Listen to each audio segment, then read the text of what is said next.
Ron had already spent 6 months working as a junior employee in a well-known company. For him, it felt like a big break. But there was one problem. His seniors constantly dumped their tasks on him and treated him like the office errand boy. Even though it bothered him, he kept forcing a polite smile every day. The truth was, he never really got a moment to relax, and the constant workload was slowly draining his energy and killing his motivation. One morning, while making coffee, it hit him that he was simply being taken advantage of. Just then, Linda showed up. She was different from the others, kind, approachable, and someone who had looked out for him ever since his internship days. They had gone to the same university, though she was a year ahead of him. As they chatted, Ron clumsily spilled hot coffee on his hand. Linda rushed to help him, insisting even when he hesitated, and he couldn't refuse. The only thing that threw him off was how close she was standing, her dress revealing more than he was ready for. He couldn't help but feel awkward under her presence. Right at that moment, the boss appeared and asked Ron to deliver gift packages to different departments. Ron tried to explain that it wasn't part of his duties, but the boss brushed him off, calling it a familiarization tour. Sensing the tension, Linda offered to help, but the boss coldly dismissed her, saying the intern could manage alone.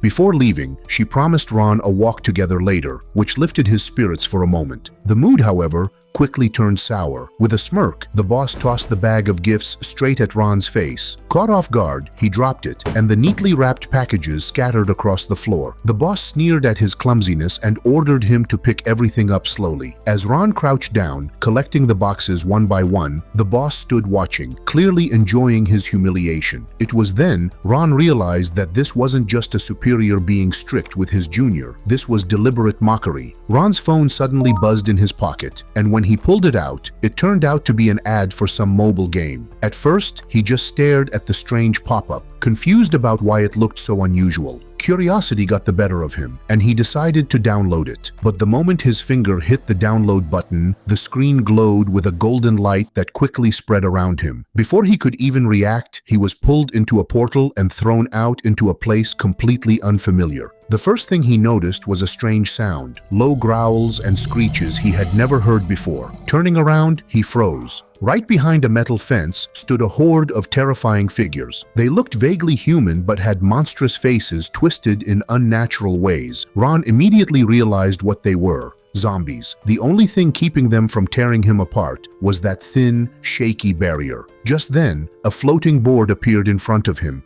explaining that he could travel between his world and this apocalypse. He was still processing the strange message when he noticed a gap forming in the fence. Panic hit him instantly. Grabbing the gift box he was still holding, he bolted in the opposite direction, running as fast as he could and shouting for help. A sudden voice yelled at him to duck. Instinctively, he obeyed. A girl appeared, tossing a couple of grenades straight into the zombie crowd. A deafening blast followed, the explosion lighting up the night as she landed gracefully between him and the monsters. Ron stared at her in awe. She casually introduced herself as a hunter, saying this was just her everyday job. Feeling awkward for not having money to repay her, Ron offered her something from the gift box, a sweet treat. Surprisingly, the girl had no idea what it was. Curious, she tried it, and the moment the flavor hit her tongue, her eyes lit up in shock. It was as if she had never eaten anything so delicious in her life. Smiling, she told Ron that something this good couldn't just be given away for free. Then, as payment, she handed him a piece of shining gold. As Lena started walking away, she introduced herself and mentioned that with some luck, their paths might cross again. After a bit of wandering, Ron stumbled upon a settlement. It was clearly a trading hub, and compared to the tall buildings in the background, the place looked rough and almost out of place.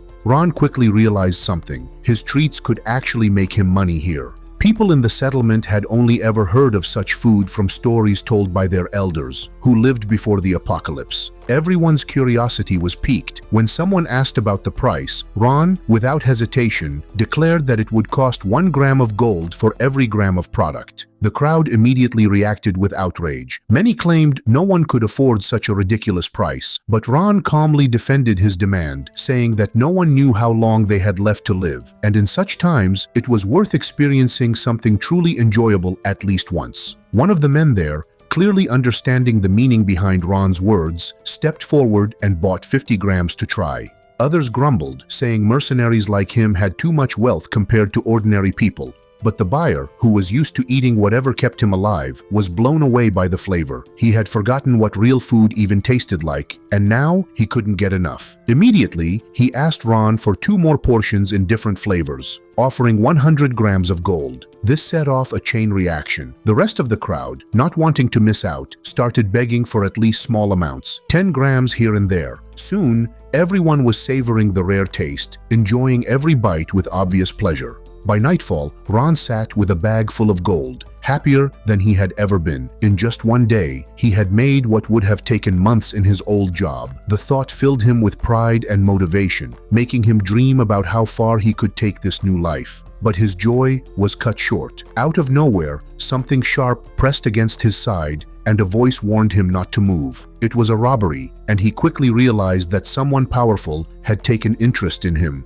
Ron froze, knowing any sudden movement could cost him his life, but at the same time, he didn't want to hand over the gold he had just earned. His mind raced desperately, trying to think of a way out. Ron never considered that the threat might not just be a robbery, but an actual assassination attempt. Unfortunately, that's exactly what it was. The attacker openly admitted it. Just as the knife was about to strike, the system suddenly notified Ron that his ability to travel between worlds had reset and was ready for use again. Without hesitation, he activated it. The blade passed harmlessly through his body as he vanished, leaving the assassin completely stunned. The killer had no idea what had just happened, because nothing like this had ever existed in his world. The next moment, Ron was safely lying on his sofa back home. Relief washed over him. He had narrowly escaped death thanks to the cooldown resetting in time. On top of that, he now knew his simple treats could be sold for huge amounts of gold in the other world. The best part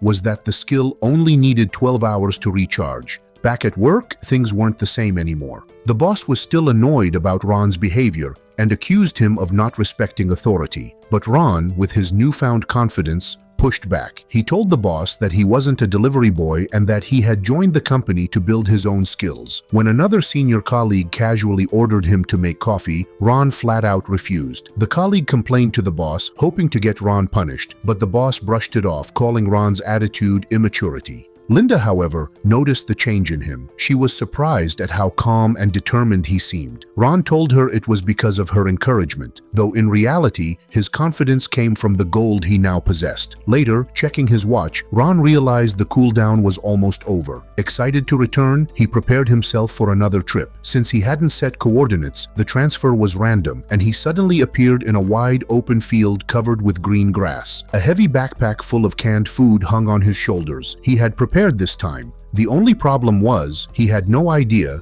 where he was supposed to go. Then, out of nowhere, a hand gripped his shoulder. Startled, he spun around, only to find himself facing a massive crowd of zombies. Cursing under his breath, Ron did the only thing he could. He ran for his life once again. The backpack weighed Ron down so much that every step felt like a burden, slowing him on his way to survival. Desperate, he had to think fast. With no better idea, he ripped open a few cans of food and tossed them onto the ground, hoping the zombies would stop to investigate. To his relief, the trick worked for a short while. The Horde paused to claw at the food, giving Ron just enough time to create some distance. But the victory came at a steep cost. By the time he was done, half of his precious supplies were gone, an enormous loss for his future plans. Worse, the zombies weren't satisfied for long. With guttural growls, they came after him again, hungrier than ever. It became clear that canned food wouldn't hold them off. What they wanted was flesh. Realizing he had no choice, Ron opened his system interface. His only chance was to trade his hard-earned points for something useful. Combat skills popped up, each one demanding over 100 points. He didn't hesitate. Just as one zombie lunged at him with a blood-curdling snarl, Ron's body reacted with newfound speed. He swung a roundhouse kick straight into its gut, sending it flying. For the first time, he felt in control. His body moved with precision, his strength doubled, and his fear melted into determination. Furious at losing his supplies, he unleashed his anger,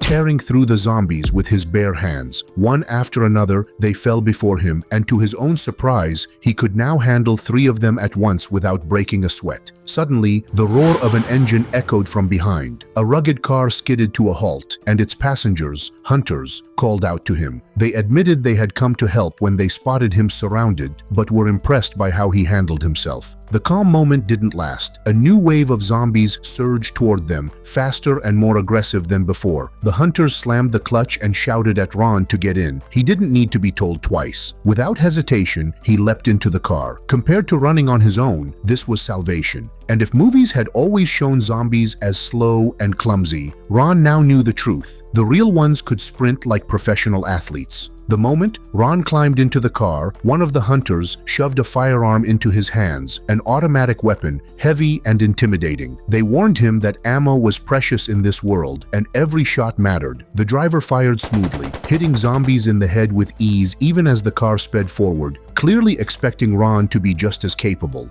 That was when reality hit him. He was from a peaceful era, someone who had never even touched a real gun before. Panic started to rise, but then he remembered the system. A skill called Basic Weapon Mastery was available, and he wasted no time spending his points on it. Instantly, the gun no longer felt foreign in his hands. The stance, the aim, even the recoil, it all came naturally, as if he had been training for years. With his newfound skill, Ron opened fire. Bullets tore through zombies left and right, dropping them with precise headshots. But then, a new enemy appeared. This one wasn't like the rest. It was faster, stronger, and the bullets seemed to do little more than annoy it. The hunters shouted in alarm. This was a level 2 zombie, far more dangerous than the common Horde. In a blur of movement, the monster caught up with the car, grabbed one of the hunters by the neck, and yanked him straight out. The man slammed into the ground with a sickening thud, his screams piercing the air as the zombie began strangling him with raw bloodlust. Ron's blood boiled. Without thinking, he jumped out and charged forward. With all his momentum, he drove his knee into the zombie's side, forcing it to release its grip. The impact sent the creature stumbling, and Ron didn't hesitate. He shoved the barrel of his gun into its mouth and pulled the trigger. The shot rang out, echoing across the battlefield, and the beast collapsed lifelessly.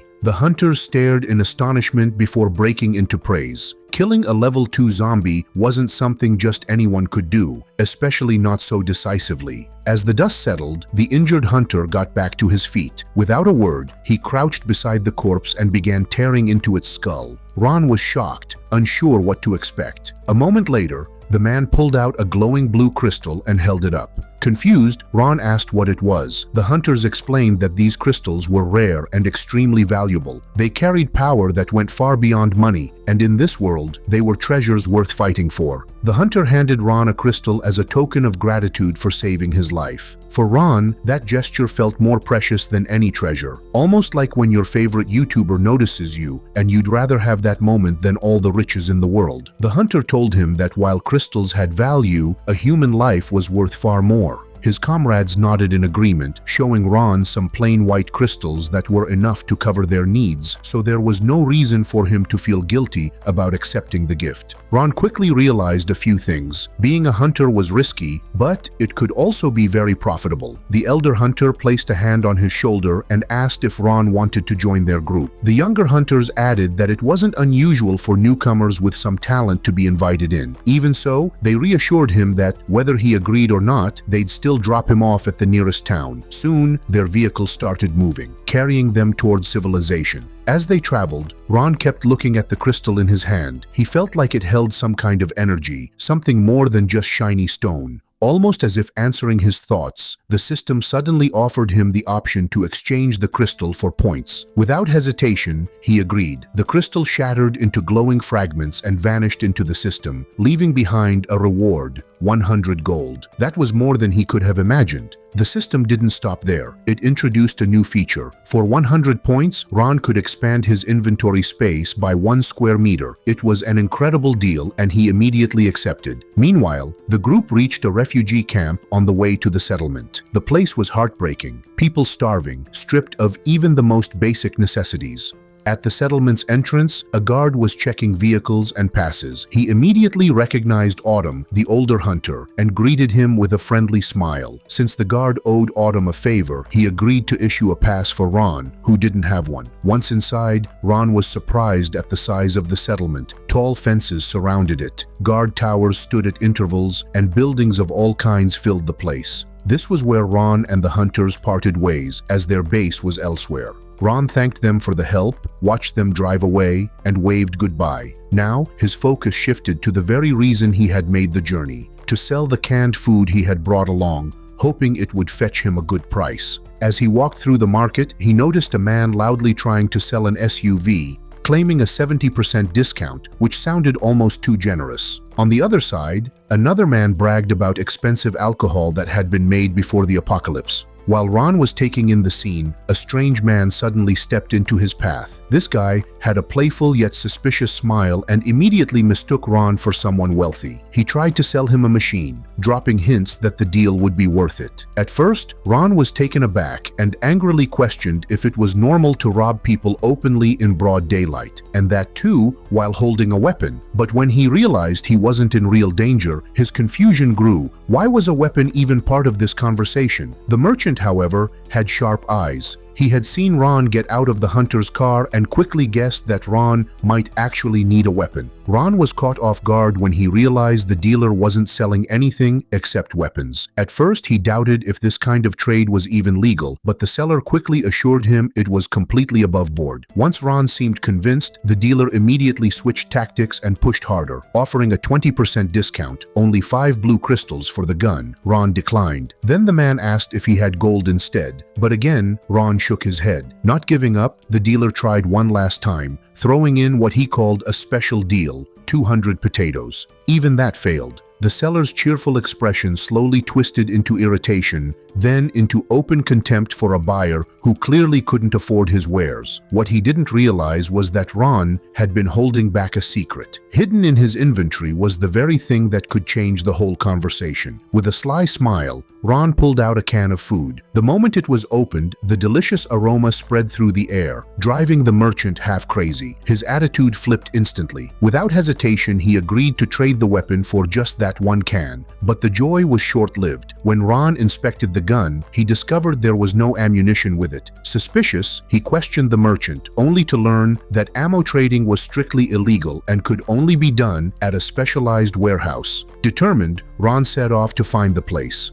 After wandering for a while, he finally located the warehouse, buzzing with hunters and mercenaries who clearly depended on it for survival. Since Ron knew little about calibers, he simply asked if they had ammunition for his rifle. Luckily, they did. What shocked him, though, was the price. 10 bullets cost the same as 1 gram of gold. That felt ridiculously expensive. A cheerful young woman at the counter explained that a single bullet could easily mean the difference between life and death, which justified the cost. Seeing Ron's skeptical look, she doubted he could pay. But then, to her surprise, he pulled out an entire gold bar. Her doubts vanished in an instant. She quickly prepared a stack of cartridges for him, and as she handed them over, she slipped out a business card from her bra and offered it to him. Ron accepted it, a little puzzled by the gesture. In this strange world, Ron slowly realized that almost anything could be bought, whether it was a weapon, ammo, or even darker things. After selling off all his canned food and returning home, he laid out the weapons and ammunition he had managed to collect. The profit wasn't impressive, and he sat there thinking about it when suddenly there was a knock at the door. That immediately unsettled him. He wasn't expecting anyone, and with all those firearms scattered across the bed, it was definitely the worst time for visitors. A familiar voice called from outside. It was Linda. She was someone Ron respected and admired, but this was still the wrong moment. He panicked, desperately looking for a place to hide the guns. With no better option, he shoved everything under the bed, even though it felt like the dumbest possible idea. Moments later, Linda stepped inside. As always, she looked stunning and carried herself with her usual cheerful energy. Ron, however, was confused about why she had come. She teased him for taking so long to open the door, and he awkwardly explained it away as last-minute cleaning. Trying to act like a proper host, he went to the fridge to fetch something, all the while sneaking glances at her. A stray thought popped into his head. What if Linda was his wife someday? He imagined coming home tired from a long day, greeted by her in an apron, asking whether he wanted dinner, a bath, or maybe her. The thought made him blush.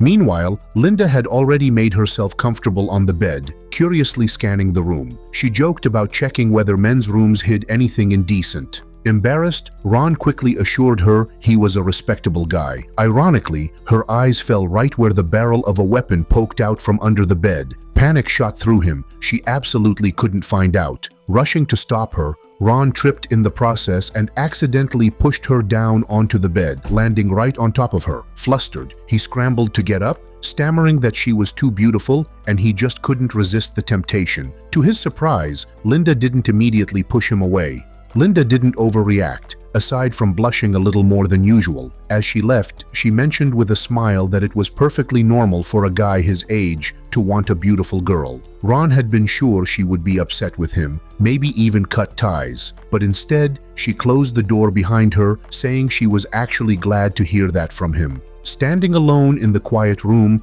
Ron felt both stunned and overjoyed. He could hardly believe the moment had really happened. After giving himself a couple of sharp slaps to snap out of it, he reminded himself of his bigger goal, preparing for the next trip to the other world. While wandering around his hometown, Ron considered the risks of selling canned food in bulk. It would definitely raise too much attention. He needed something simpler and less suspicious. That's when he spotted a man holding a sign for potato sales. The idea clicked instantly. Ron asked about the price, and the man explained that it had been a rough year, but he'd offer a 20% discount. Ron agreed, but only on the condition that the potatoes were delivered straight to his doorstep. The seller was so thrilled by Ron's generosity that he tore off his own t-shirt, showing off his muscular chest, and shouted that delivery would never be a problem for him. Only then did Ron realize he hadn't even asked how many potatoes the man had. As expected, the delivery turned out to be massive, a literal mountain of potatoes piled up outside his door, far more than he had imagined. Later, when Ron returned to the settlement, the place still looked simple, with almost nothing resembling the old world. Carrying as many potatoes as he could, he wondered if people would actually buy them or if his plan would flop. His thoughts were interrupted by the distinct clang of metal striking metal. Curious, he followed the sound and discovered a blacksmith at work, hammering away at some glowing piece of iron. Ron couldn't help but ask why someone would bother forging knives when firearms existed. The blacksmith answered calmly. Guns required constant upkeep, ammo was hard to come by, and on top of that, the noise could easily attract zombies.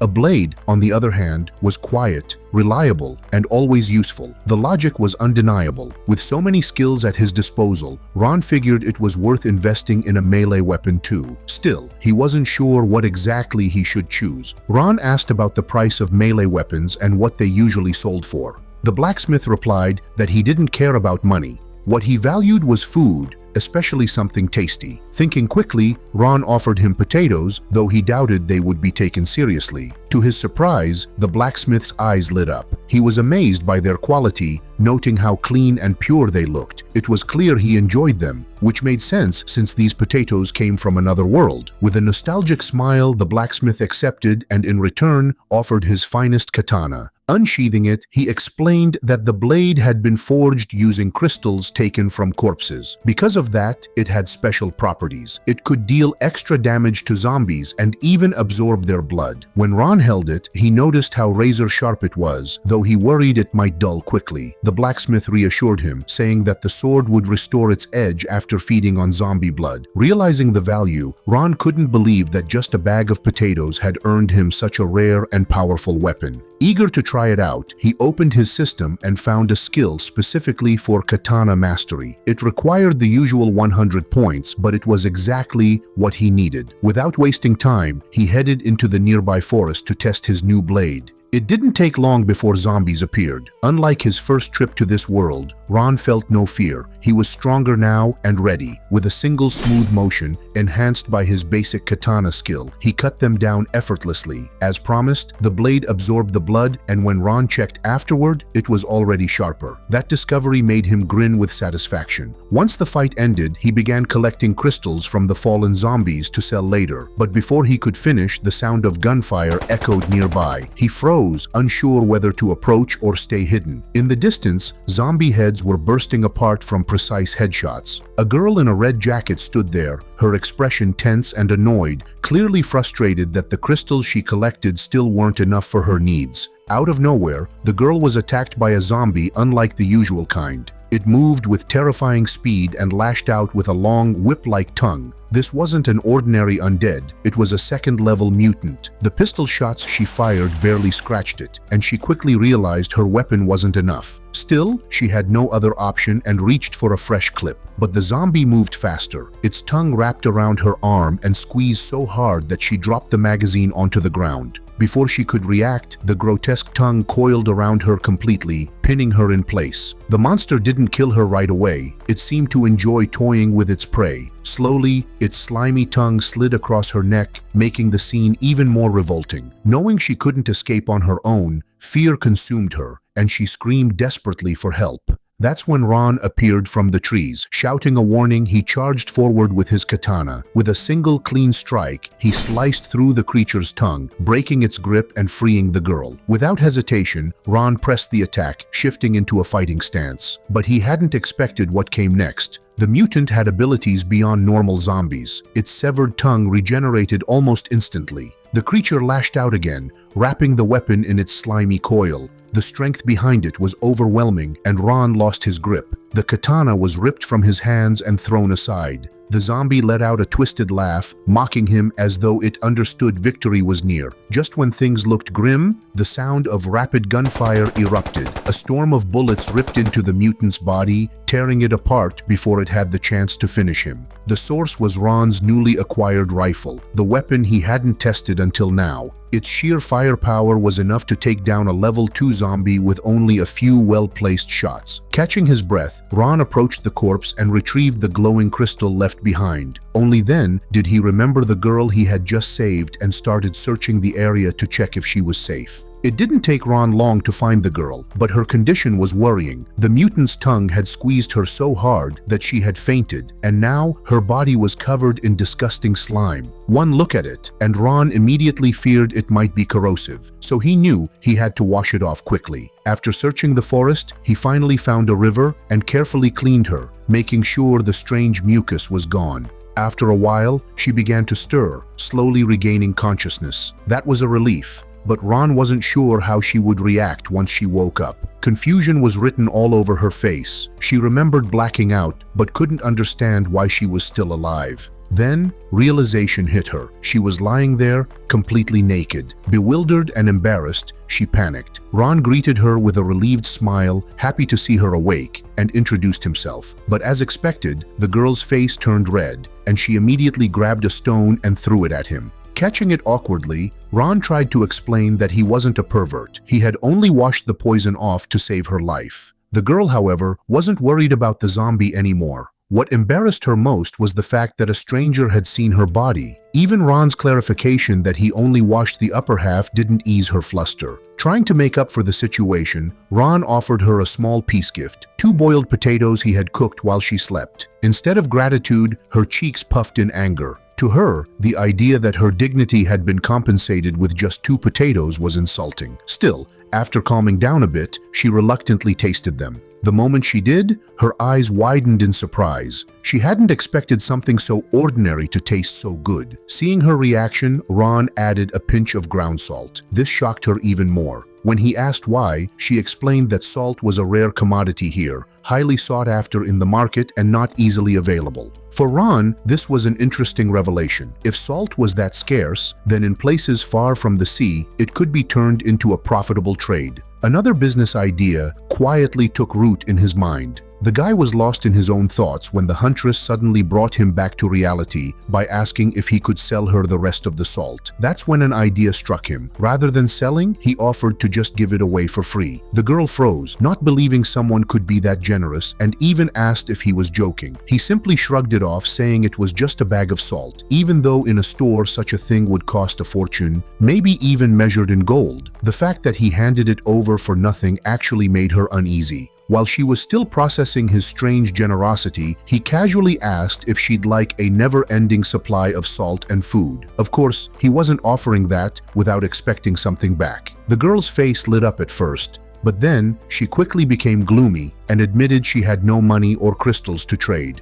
Ron, however, put his hand on her shoulder with full confidence and told her there were other ways she could repay him, ones that didn't involve valuables. The moment he said that, she instantly refused, pushing him hard in the chest and yelling that she would never sell her body. She hadn't even been touched by anyone before. That reaction made him burst out laughing, and after calming down, he explained that she misunderstood. What he wanted was her help as a worker, and of course he'd pay her fairly for it. Relieved, but still cautious, the girl thought it over and eventually agreed, though she firmly added that she would only work nothing more. Ironically, her blunt rejection of other services only sent his imagination running wild. He started picturing her in a playful bunny outfit, doing indecent things, until suddenly he felt her arm snake around his neck in a chokehold. With clear irritation, she demanded to know what exactly he was thinking. After things cooled down and she got dressed again, he noticed the area around the settlement only had level 1 and 2 zombies. The huntress explained calmly that there were actually 9 types of zombies in total, though around this place the most dangerous you'd normally see would be level 3. That's when he interrupted. He'd only ever been told about 8 kinds, not 9. She then revealed that the 9th kind was special, with properties unlike any of the others. People in that world had different levels of strength, starting from the 1st stage and going higher than the 8th. While this was being explained, the main character and his companion walked toward a refugee camp. The moment they got close, an awful smell hit them. The huntress casually mentioned that the camp had a serious water problem, so people there could go nearly 2 weeks without bathing. The main character teased her, pointing out that she hadn't washed in a long time either. That comment stung a little, and she quickly tried to defend herself by saying she often bathed in the river. Ron laughed it off, saying he was only joking and that she didn't smell bad at all. Just then, a cheerful girl greeted them. She was as striking as the huntress, and it was from her that the protagonist finally learned his companion's name, Erica. The newcomer introduced herself as Chloe and excitedly showed off her latest invention. Erica didn't seem thrilled, but Chloe proudly revealed a massive solar panel, saying it could power her computer non-stop. Erica couldn't hide her disappointment, reminding her that without internet, the effort felt pointless. Chloe looked crushed at first, but then reluctantly admitted her friend had a point. The main character, however, saw potential. He offered to trade food, potatoes, for one of Chloe's programs. His logic was simple. Even after the apocalypse, advanced tech still held huge value.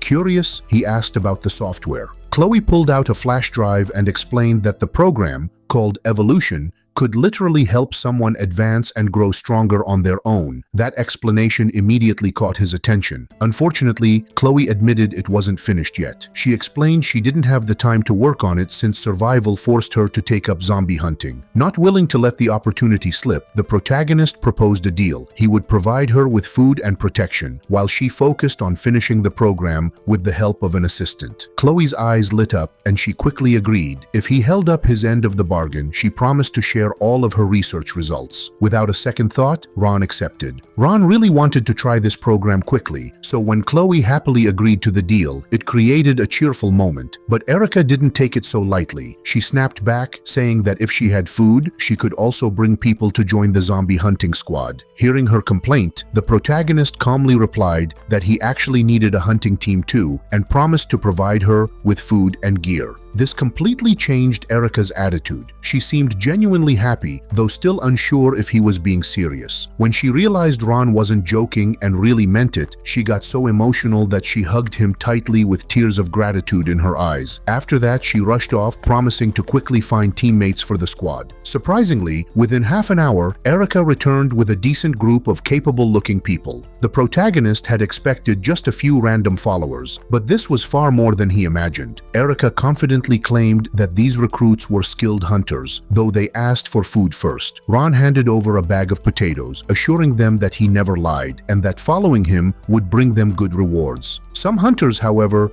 doubted his strength and whispered that he wasn't fit to lead. Just then, a bullet whizzed past, striking a tree and silencing their doubts. It was Ron's way of warning them that rebellion wouldn't end well. His boldness quickly won their respect, though the promise of food excited them even more. Looking at the group, Ron noticed they lacked proper equipment for raids and decided to arrange supplies. Meanwhile, the forest around them carried a chilling atmosphere, filled with wandering zombies. But those creatures didn't last long. The hunters' sharp shooting cut them down instantly. With the path cleared, Ron hardly had to lift a finger. He simply collected crystals from the fallen corpses while his squad pushed forward without resistance. The protagonist noticed the hunters wasting bullets and reminded them to aim for the head. Just then, a bulky man stepped out from the bushes. His huge frame and round belly made him stand out, and his harsh voice demanded to know which gang had dared to enter their territory. The moment he saw Erica, his anger grew. Apparently, she had stolen from them before and escaped without punishment. But instead of cowering, Erica stood her ground firmly between two armed hunters, showing no fear at all. Soon, more voices echoed from from behind as several of the fat man's allies appeared. Clearly thinking this group of refugees posed no real threat, the protagonist didn't appreciate their arrogance, nor the fact that a gun was pointed directly at him. Yet his confidence didn't waver. While speaking calmly, he suddenly drew his katana and swung it down in one sharp motion, his friendly expression hardening into something far more dangerous. The man with the pistol didn't flinch at first, relying on his weapon for superiority, but he hadn't considered how quickly distance could be closed. In a flash, the blade severed his hand, and a piercing scream filled the forest as he realized the pistol and his hand were gone. With the bandits shocked, the protagonist warned them to tell their boss that the refugee camp was no longer under his control. The bleeding man still tried to act tough, claiming their boss could handle zombie mutants on his own and that the protagonist's group would eventually fall. But quickly recognizing the situation, he ordered his people to retreat, knowing they couldn't win this fight. As they turned to leave, the protagonist stopped them. None of the bandits had expected that. He wasn't about to let them walk away so easily after all the threats and insults. His voice cut through the air as he demanded they surrender everything they had. The injured man shouted back in rage, declaring he'd rather die than be stripped of his belongings and dignity. The bandits grumbled about how unfair the situation was, calling the protagonist too harsh. Still, they didn't really have a choice. Reluctantly, they emptied their pockets and laid out what little they had. Ron glanced at the pile and frowned. After all the years they had spent tormenting refugees, this payment felt far too small. He decided it wasn't worth wasting more time on them and ordered his group to move out. That night, at the base of the so-called Hungry Wolves, a full moon lit the camp. Inside, the one-armed bandit knelt trembling before his leader, a towering man with features that vaguely resembled an Indian warrior. Delivering his failure was already difficult, but the response made it worse. The boss sneered, calling the refugees nothing more than dogs who can't live without a master. In some twisted way, he almost believed it himself. The massive leader placed a heavy hand on his subordinate's shoulder, saying they couldn't simply overlook this embarrassment. But the disappointment in his eyes made the truth clear. Losing supplies to mere refugees was unforgivable. Slowly, the kneeling man understood what his boss really meant. Fear spread across his face as he begged for mercy. It didn't help. A looming wolf-shaped shadow crept across the wall, and in a brutal flash, his head was gone. His first mistake becoming his last. The scene then shifted. The morning light crept into a tent where Ron lay, still groggy from last night's heavy drinking. He woke with a pounding headache, piecing together blurry memories. Everything seemed fine until he looked down and noticed a delicate hand resting on his body. Turning his head, he froze. Erica was lying right beside him,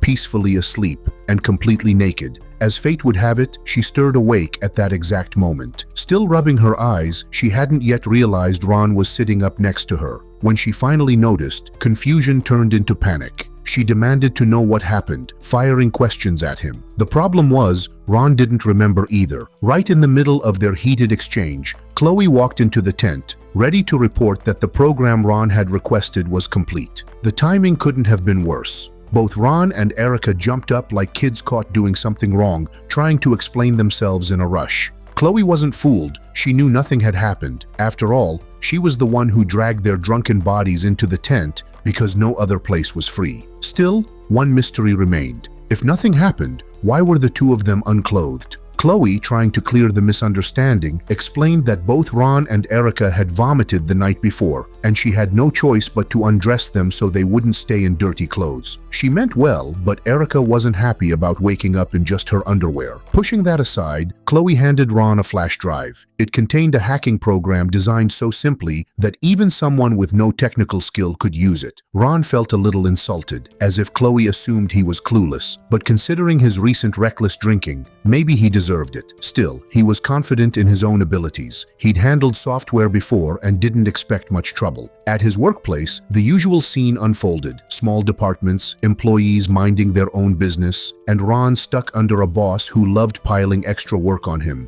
That morning, the boss smugly dumped an impossible task on him, certain the intern would fail. Just when Ron was trying to process it, something soft suddenly pressed onto his head. There was no mistaking it. It was someone's chest. Linda had shown up, offering to help after hearing about the impossible assignment. Ron, however, wanted to handle it himself. She didn't insist, only telling him to call if he needed her. Once alone, Ron pulled out the flash drive Chloe had given him and plugged it in. The program launched automatically. To his surprise, it was not only simple, but also extremely effective. The interface looked like a digital space filled with streams of data, rapidly processing everything in the office network. One key feature was remote surveillance. He could actually peek into another person's computer. Testing it, he saw a colleague wasting time watching something inappropriate instead of working. More importantly, he uncovered something far more dangerous. His boss was secretly communicating with a rival company. That discovery not only alarmed Ron, but also gave him the perfect chance to get payback after months of being treated unfairly. Acting carefully, he hacked into his boss's system and dug up undeniable dirt. A few hours later, the boss came out with his usual arrogance, announcing that the intern would have to work overtime yet again, loaded with multiple urgent tasks. The other interns groaned in frustration, clearly unhappy with how things were turning out. The interns were already frustrated because they weren't getting paid for overtime, yet were being treated as full-time workers. Ron finally snapped and told the boss to stop dumping extra work on others and handle it himself. As expected, the boss brushed it off, claiming there was no proof of any wrongdoing. But Ron was ready. He slammed a stack of printed evidence on the table, making sure everyone could see it. When the other interns glanced through the papers, they realized the boss had been making them design game models for a rival company. Their frustration boiled over, and they confronted him. Instead of admitting fault, the boss shouted that they were just interns, practically useless, and should be grateful they were doing anything at all. His rant, however, was cut short by the stern voice of the company's director, who had overheard everything. The director demanded an explanation, clearly unhappy with his deputy's actions. The deputy tried to defend himself, dismissing it all as nonsense, but the guilt was too obvious to deny. The director, realizing a conflict was unavoidable, tried to calm the situation by assuring the interns that things would be different going forward. But Ron had already made up his mind. He announced that he had written his resignation letter and no longer wanted to stay in the company. His decision shocked everyone, and to make it worse for the management, the other interns immediately followed his lead. They too were fed up and declared they were quitting. Within minutes, the entire junior department of 6 people was gone.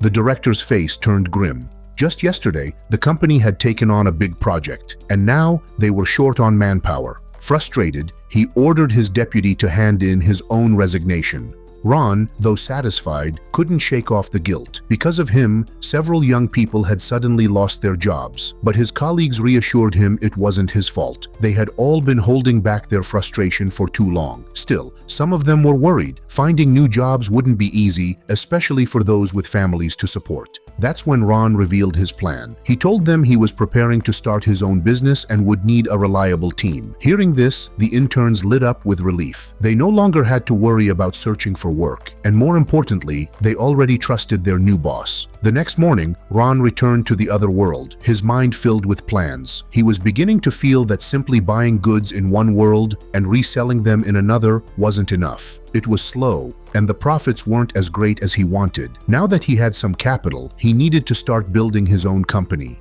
His thoughts were interrupted by loud shouts. A group of hunters rushed into the camp on motorcycles yelling about trouble. They told him Erica was in danger and needed urgent help. Ron asked them to calm down and explain properly, and one of the hunters quickly clarified. During a deal, they were ambushed by members of the Wolf Gang. Erica had drawn the attackers away into the jungle to protect the others. Without wasting a second, Ron jumped on his motorcycle and told the hunters to gather reinforcements while he went ahead to rescue her. He pushed his bike to its limits, furious that the wolves had dared to strike while he was away. Meanwhile, Erica was behind the wheel of a car, doing everything she could to escape. Several motorcyclists were chasing her relentlessly, confident she wouldn't be able to outrun them on their own territory. Erica knew they were right. The car was too heavy and slow compared to the bikes. Her fears became reality when more motorcycles appeared ahead, blocking the road. Forced to stop, she gripped the steering wheel as the leader swaggered up, mocking her and asking where she thought she was going in such a hurry. A man with a gun barked an order to drag her out of the vehicle and bring her over. But before they could act, a loud crash erupted behind them, startling the gang. The riders flinched, ducking instinctively as smoke and sparks filled the air. Then, something bizarre happened. On the head of one of the bandits sat a teddy bear, small, harmless looking, but with a burning fuse sticking out of it. At first, the man laughed it off, thinking it was just a toy tossed as a prank. but one of the more seasoned bandits' eyes widened in horror. He realized immediately that this wasn't a toy at all. The fuse was real, and it wasn't for decoration. Before he could even shout a warning,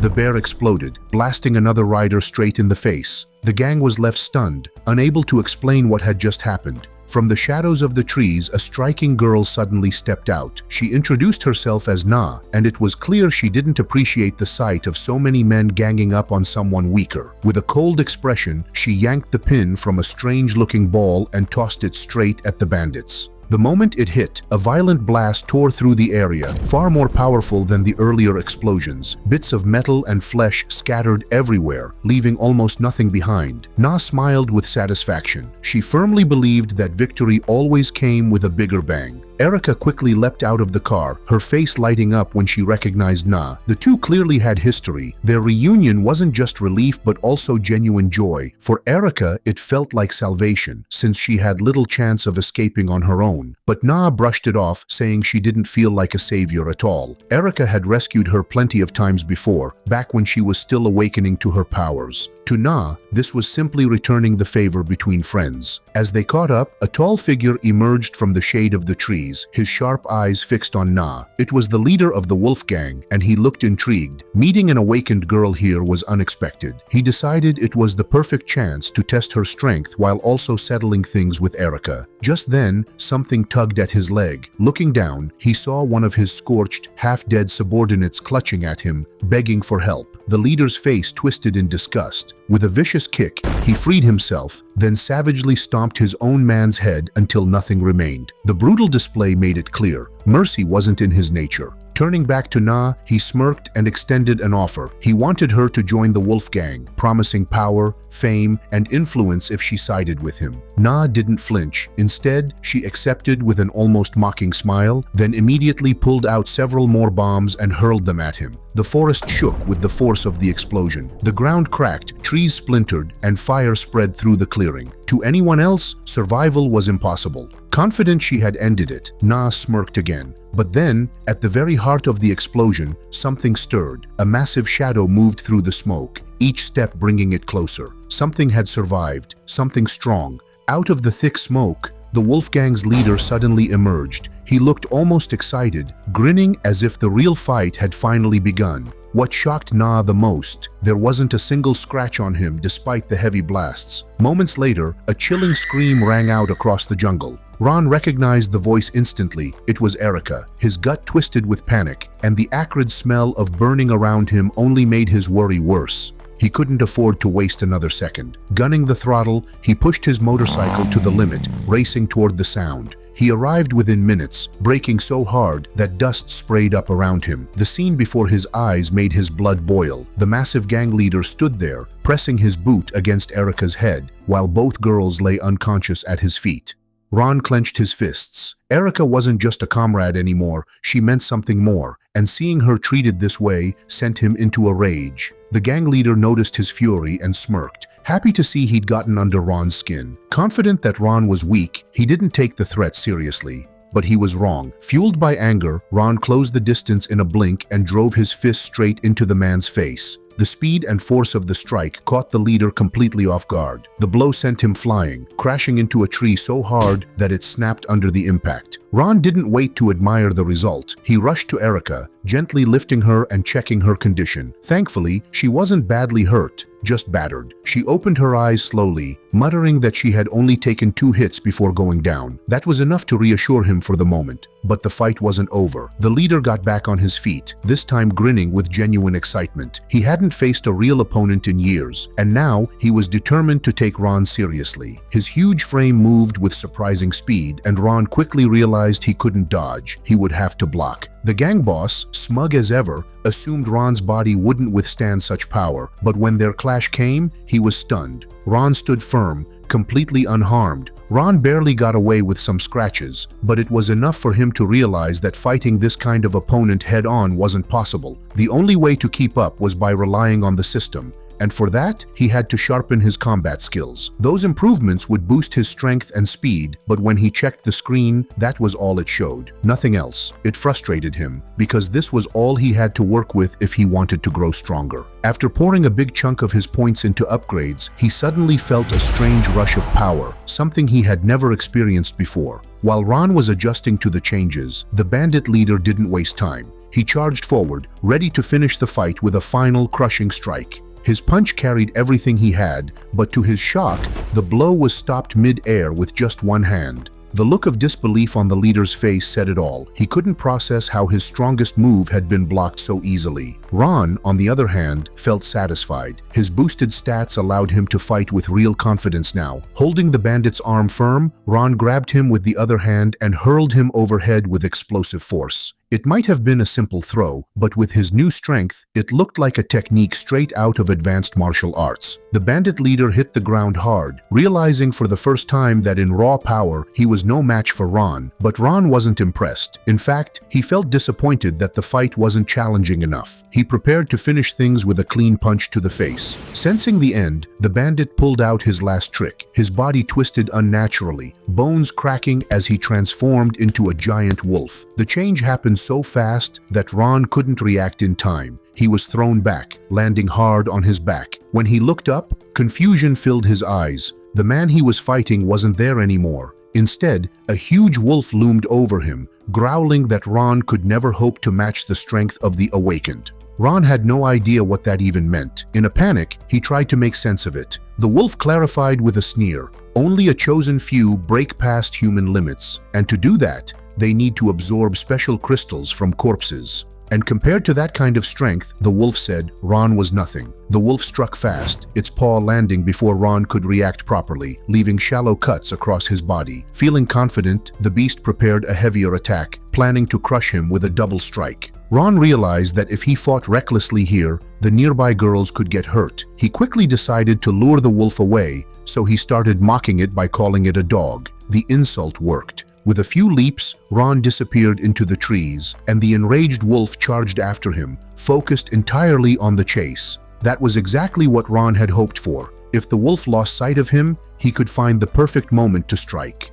Even though the wolf couldn't see its prey anymore, it didn't give up, relying on its sharpened senses to track him. Ron took advantage of the cover and launched a sneak attack with his katana, dropping from above. But to his shock, the wolf reacted instantly, whipping around and catching him by the neck. The beast growled that its sense of smell was far stronger than any human's, which was why it couldn't be fooled. This time, it swore to finish the fight. But Ron wasn't panicked. He already had a plan. He inhaled deeply, confusing the wolf, who couldn't understand what Ron was up to. Then, instead of attacking with force, Ron exhaled a sharp burp right in the wolf's face. The stench was unbearable. With its overly sensitive nose overwhelmed and eyes watering from the irritation, the wolf could barely move. That was Ron's chance. With a swift strike of his katana, he slashed through the beast from shoulder to hip as though it were nothing but paper. Breathing heavily after his victory, Ron noticed a faint glow inside the monster's body. Curious, he checked and discovered a crystal embedded in its chest, strangely similar to the ones he had once found inside the zombies he had defeated. The crystal inside the wolf wasn't like the usual ones Ron had seen. It shimmered with different colors. That alone shocked him, since nothing in this world had ever produced such a gem before. Curious, he pulled it out and absorbed its energy. Instantly, the system responded, informing him that it was a rare crystal capable of boosting his level. With the upgrade came new abilities, and one of them was especially terrifying yet useful. It allowed him to heal, control, or even bring zombies back to life. Ron couldn't help but feel relieved to gain such a powerful skill. Before he could celebrate, another system alert popped up. This time it gave him a mission: build a shelter within a limited time or face death as punishment. The cruel condition made Ron uneasy. The idea of dying just because of a task wasn't something he could accept, so he decided he had no choice but to focus on completing it. Half a day later, he returned to the camp to discuss future plans with errand Erica, and a girl named Na, hoping they could help him. Na introduced herself, explaining that she had been a hunter ever since Erica saved her 3 years ago. Ron found it surprising. She looked so young, yet she carried herself like a seasoned fighter. Erica clarified that Na wasn't ordinary. She was an awakened one. Ron didn't fully understand what that meant, so Na explained it herself. Some people, instead of turning into zombies after infection, awakened hidden powers triggered by a crystal forming in their heads. Her special ability was turning objects into explosives. To prove it, she held up a simple cup. It began glowing faintly before she tossed it outside. The moment it hit the ground, it exploded with enough force to shake the tent. Ron was stunned. He thought such powers made awakened individuals nearly invincible. But Erica quickly corrected him. Just like zombies, awakened ones had levels, 9 in total. Na was only at the 3rd, while the wolf Ron fought earlier had been a 4th level creature. Na herself was amazed that Ron had managed to defeat something that strong on his own, and without hesitation, she asked to join his group. Ron welcomed the idea. With his growing strength and allies like her, he felt confident they could survive, and at the very least, they would never run short on food. The farmers couldn't help but cheer, clearly happier with this new leader compared to the previous one. But making such a major decision didn't go unnoticed. Ron's system immediately adjusted itself. Now, the farm officially belonged to him, and the system displayed all its details on the screen, noting that any feature could be upgraded using points. After a quick review, the main character realized he was still short on corpse crystals and gold. Even just to protect the farm, he would need to invest these resources. While Ron was mulling over his lack of wealth, Chloe arrived with news. They had found the Wolfgang's safe. Sensing there could be something valuable inside, the main character wanted to check it out. Thanks to her skills, Chloe quickly figured out the combination. Judging by the size of the safe, he expected plenty of interesting items, maybe even treasures. When the door swung open, they were met with a massive pile of corpse crystals, varying in levels. Everyone was amazed by the sheer amount, though Chloe was already thinking about buying potatoes. She noted that even this huge stock wouldn't be enough for labor, meaning moving the crystals wouldn't be easy. Ron, however, already had a plan. He had been considering this solution for a while but hadn't had the right skills, until now. Stepping outside, he approached the carefully arranged bodies of the fallen Wolfgang members. He decided to test his new ability on 3 of them. As soon as he did, the system notified him of the procedure. Concentrating, he extended his hand and released a blue energy that quickly flowed over the corpses, like a liquid wrapping them entirely. At first, nothing seemed to happen, but slowly, the bodies began to twitch, then move their limbs, and finally rise completely.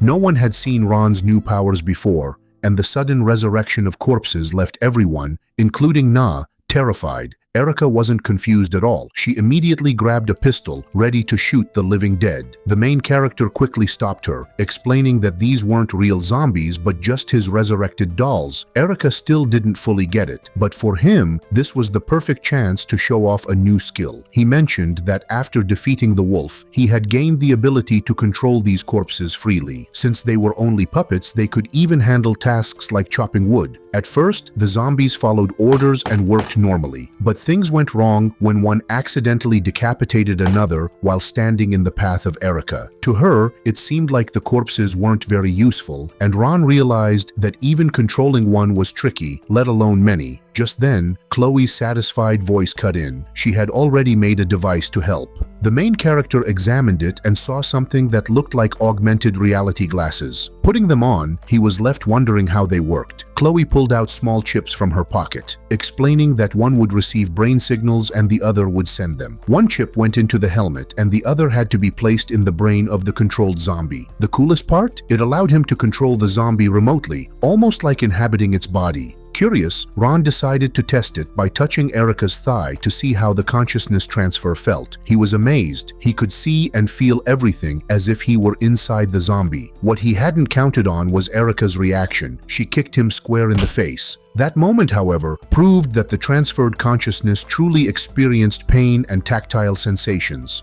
Understanding the system fully, Ron came up with a clever plan that required the girl's help. Naturally, they were confused and had no idea what he intended, but his unexpected idea was already taking shape. After a while, the zombies' heads flew off from the pistol shots as if they were stuffed toys. Erica went along with it because it was all part of the main character's plan. He needed several zombies for the attack. From a filming perspective, it was genius. The zombies and weapons were real, so the battle looked incredibly convincing. Erica and even Chloe had no idea why Ron needed all these shots, only that they were part of some preparation. Once everything was recorded, all he had to do in the real world was edit the footage and upload it online.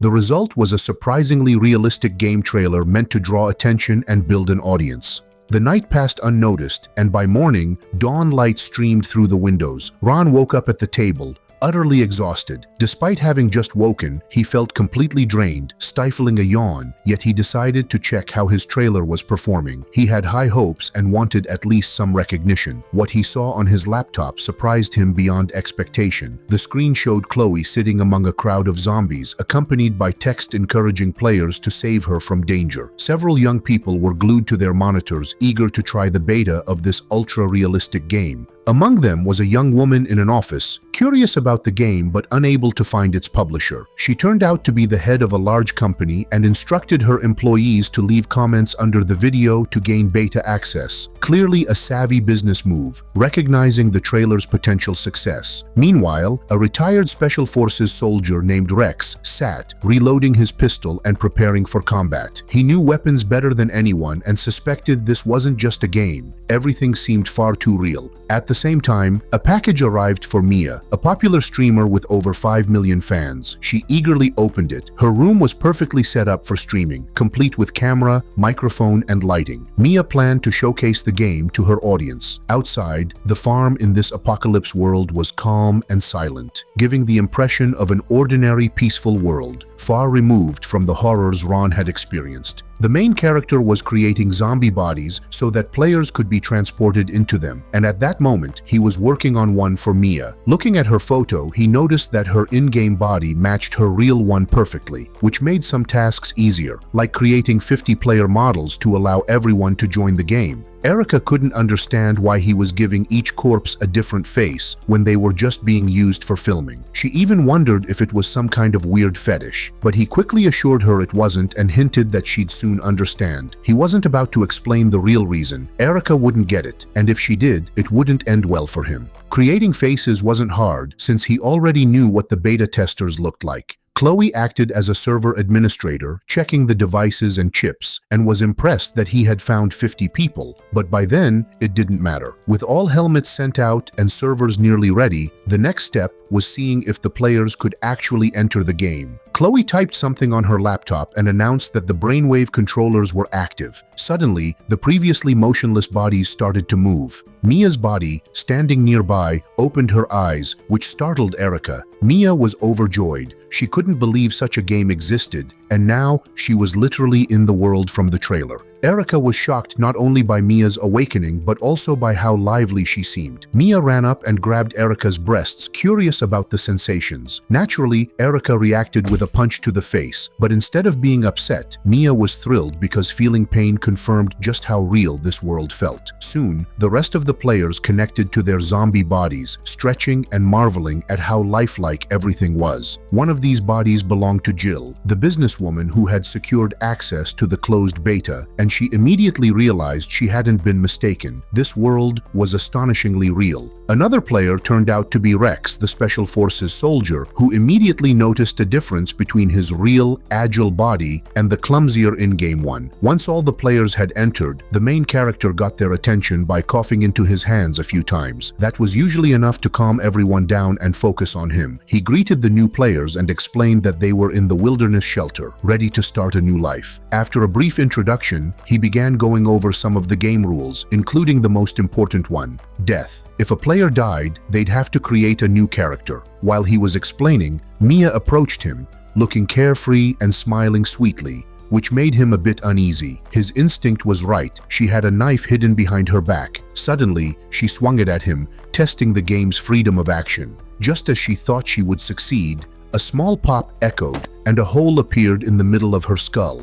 The force of the shot came from behind, and her body began to disintegrate into particles. The main character stood there with his pistol raised, serious, emphasizing the rule about death and warning the players not to die recklessly. The other players were shocked. After death, their account would be deleted, forcing them to start over. Moments later, a resurrected Mia appeared, explaining that the feeling of dying in the game was just as real as in life. The main character continued outlining the rules. Players were forbidden from harming or killing NPCs, since unlike players, NPCs couldn't resurrect and lacked an indicator. He showed that players could identify NPCs using the observation command. Rex asked whether the restrictions applied outside the camp, and Ron confirmed they could do anything they wanted beyond its boundaries. Jill was curious about how to boost her strength and gear in the game, since losing equipment permanently wasn't an option she wanted to risk. The main character explained that by killing zombies, players would collect corpse crystals, which could be exchanged for equipment and attribute upgrades. He also mentioned that completing tasks for NPCs increased their sympathy toward the player and raised the shelter's reputation,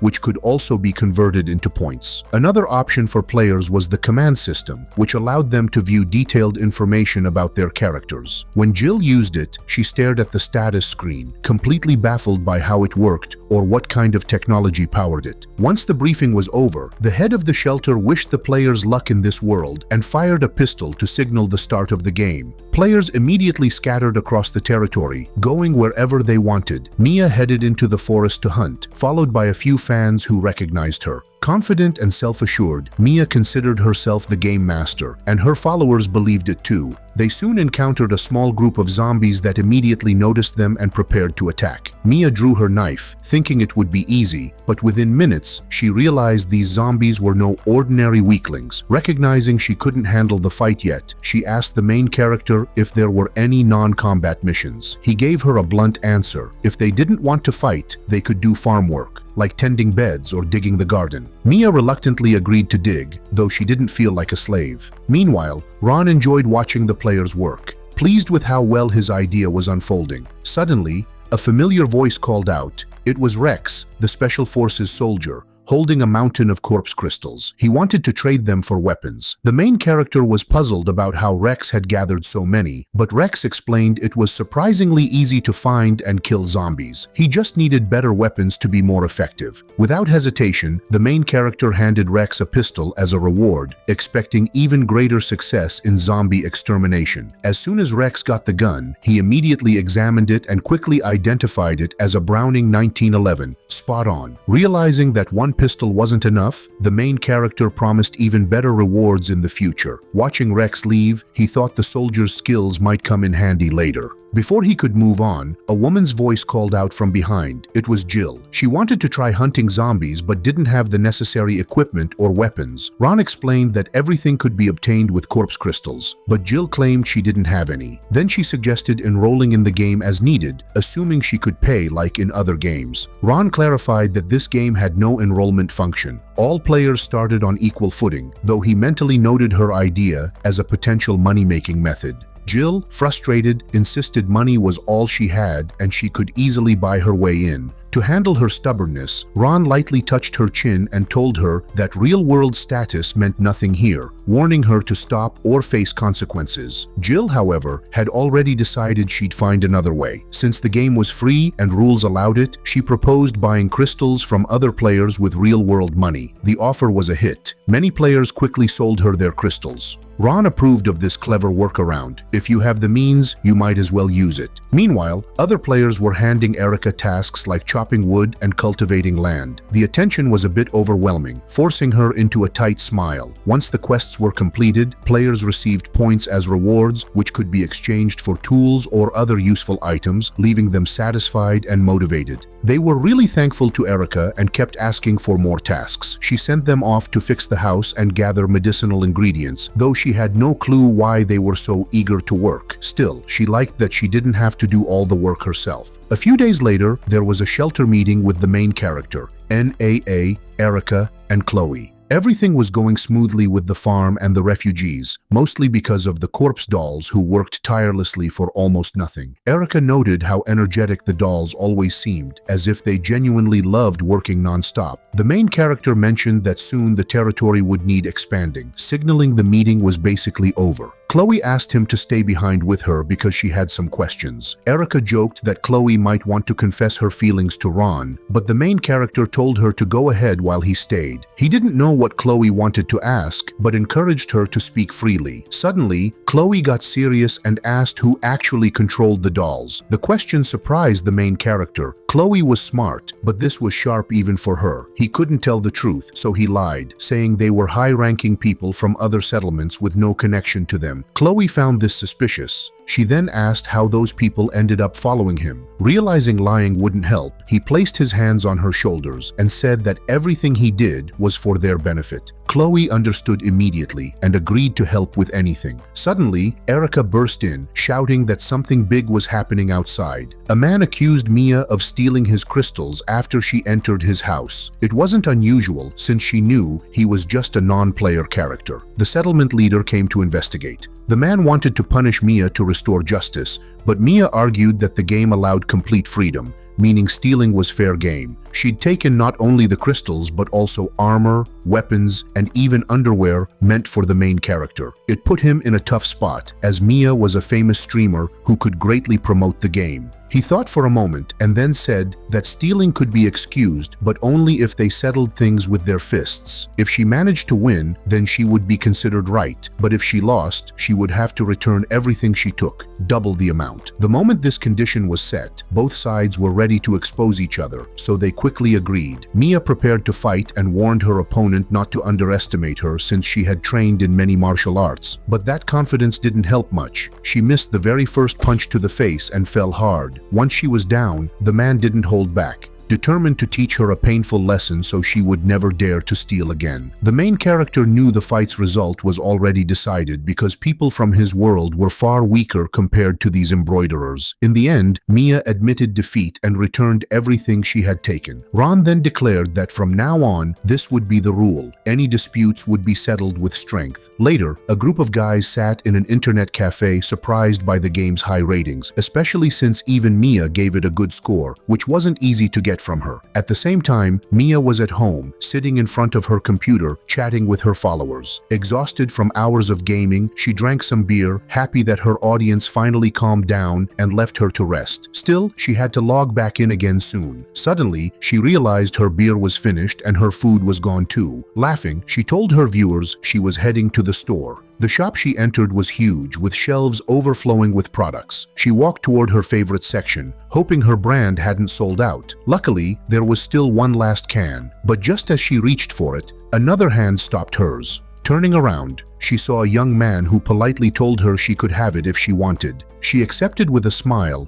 though she couldn't shake the feeling that she had seen him somewhere before. Then it clicked. Memories surfaced, and both of them recognized each other. Mia had just bumped into the head of the shelter in real life. Not long after, the two of them were sitting together, clinking their bottles, happy about the unexpected reunion. Mia and Ron relaxed in the room, glad that fate had brought them face to face.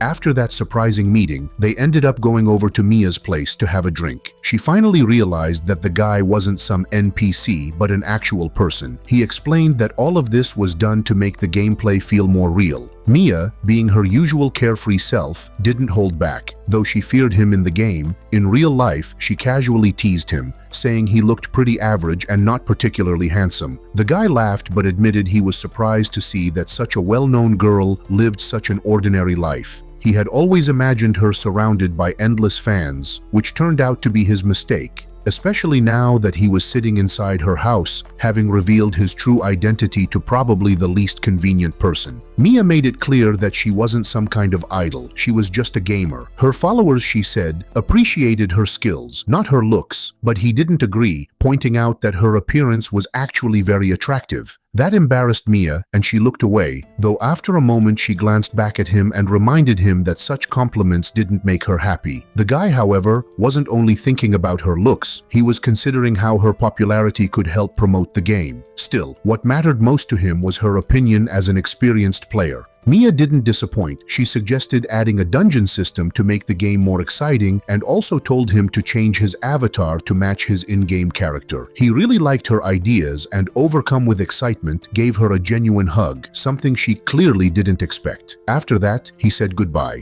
promising to return quickly to the game to work on the improvements. The door shut behind him, leaving Mia alone with her thoughts. She was touched that he had listened to her, but also a little upset that he hadn't asked her name, especially since her in-game name was actually her real one. Meanwhile, the other world continued on with its strange, apocalyptic beauty. Despite the ruins, the sun still shone as brightly as in the real world, and the forests looked just as alive. The system had the power to create new features within that realm, and Ron used it to build the very first beginner-level dungeon. After spending 500 points and confirming the command, a glowing image appeared on the screen, looking almost like a galaxy. This was the dungeon being generated. After a short while, a portal identical to that image appeared right in front of him, with text above it displaying the dungeon's details. Standing before the portal, he worried that all those points might have gone to waste, which would be a huge loss. Soon after, he made an announcement to the players, speaking as the leader of the settlement. He told them that the game now featured a dungeon system where they could earn rewards.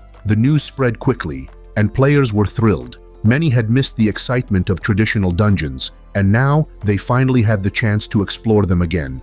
Meanwhile, he hid behind a rock, carefully watching their reactions. At that moment, he truly began to understand Mia's advice. As an NPC, it was hard for him to see things from a player's perspective, so he decided he would no longer remain in that role. His body suddenly shifted and blurred as the system's appearance editor activated. Within seconds, he transformed into someone completely different, now with long silver hair and a fresh new look. This ability allowed him to pass as a player and experience the game from their side. At the same time, Mia was already gathering a group to challenge the dungeon since teaming up was the smarter choice. Just then, a hand landed on her shoulder, and when she turned, she saw a handsome young man with silver hair asking if he could join her party. His looks caught her off guard, and she stared longer than she meant to. He noticed and asked if she was all right, which made Mia wonder if they had met before. She had definitely heard that same line from someone else. Ron realized he had almost given himself away, so he quickly covered it up, saying they must have crossed paths long ago, then shifted the conversation back to the dungeon.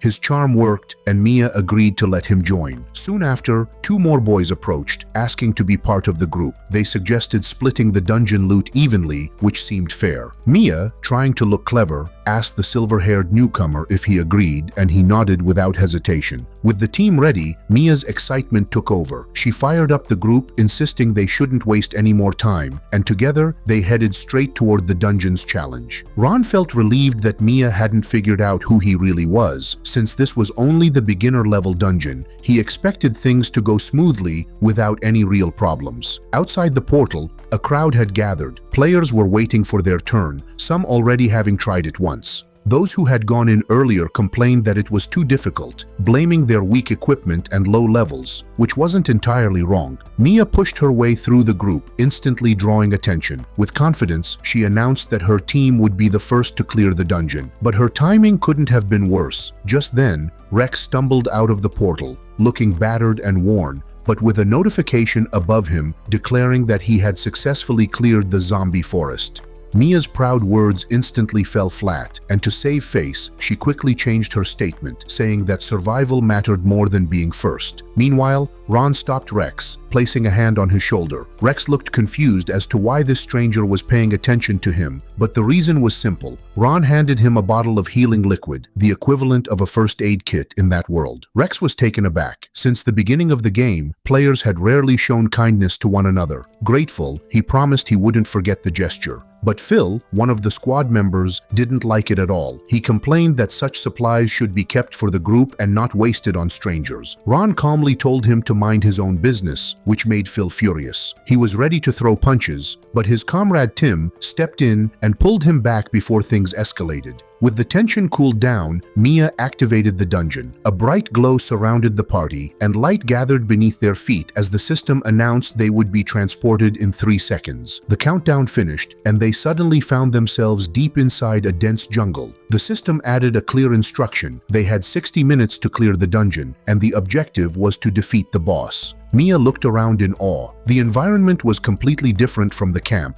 wild and alive, and she couldn't hide her excitement. She felt proud, thinking her earlier advice to the creator had shaped this new content. Ron, wanting to divert suspicion, casually asked if she actually knew the game's creator. With a smug smile, she lifted her chin and declared that she was the one who had taught him everything. At that moment, Phil's face shifted into sheer panic. He pointed ahead, his voice shaky as he told everyone to look. When the group followed his gaze, they saw the ground moving. Dozens upon dozens of snakes, far too many for comfort. A wave of dread swept over the party. The snakes didn't hesitate and launched themselves at the group all at once. For most players, it wasn't a huge issue, but for Mia, it was a nightmare. She hated snakes and was terrified of them. Ron, on the other hand, sliced through the weak creatures effortlessly. He warned everyone to stay alert because the snakes were poisonous, then explained how to deal with them. Following his advice, the others managed to hold their ground without much trouble. Mia, however, couldn't contain her fear and anger. With no blade in hand, she grabbed a snake midair with her bare hands and in sheer frustration, ripped it in half. Tossing the remains aside, she shouted about how disgusting it was. The guys around her froze for a moment, realizing that the truly terrifying one here wasn't the snakes, but Mia herself.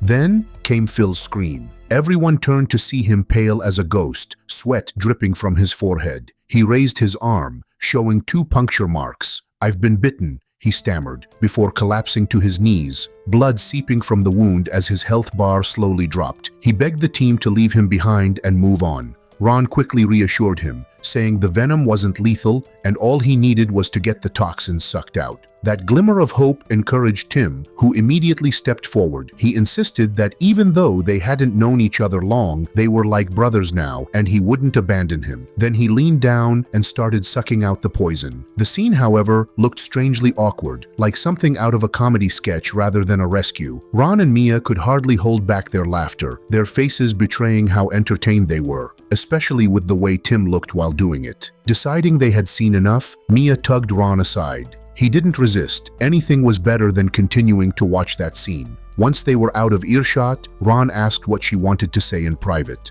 She hesitated for a second before pointing at her health bar, which was steadily dropping. Then she admitted in a low voice that she too had been bitten. The revelation shocked Ron. He immediately told her they had to act fast. She had less than 5 minutes before it got critical. But when she showed him the bite mark, he froze in surprise. The snake had sunk its fangs into her chest, and given her figure, the location wasn't exactly unexpected. Once the spot of the snake bite was revealed, Ron froze. This was definitely not part of his plan, and he wanted to back away, but Mia wouldn't let him. She reminded him that it was just a game and insisted he do it. With no other choice, he leaned in, pressing her lightly against a tree, feeling completely embarrassed. Mia, however, was even more shocked when he actually started sucking the poison from her chest. The sensations were surprisingly realistic, and Ron, trying to mask his own awkwardness, joked that he should thank her for the treat. Her face turned bright red, and she warned him not to tell anyone,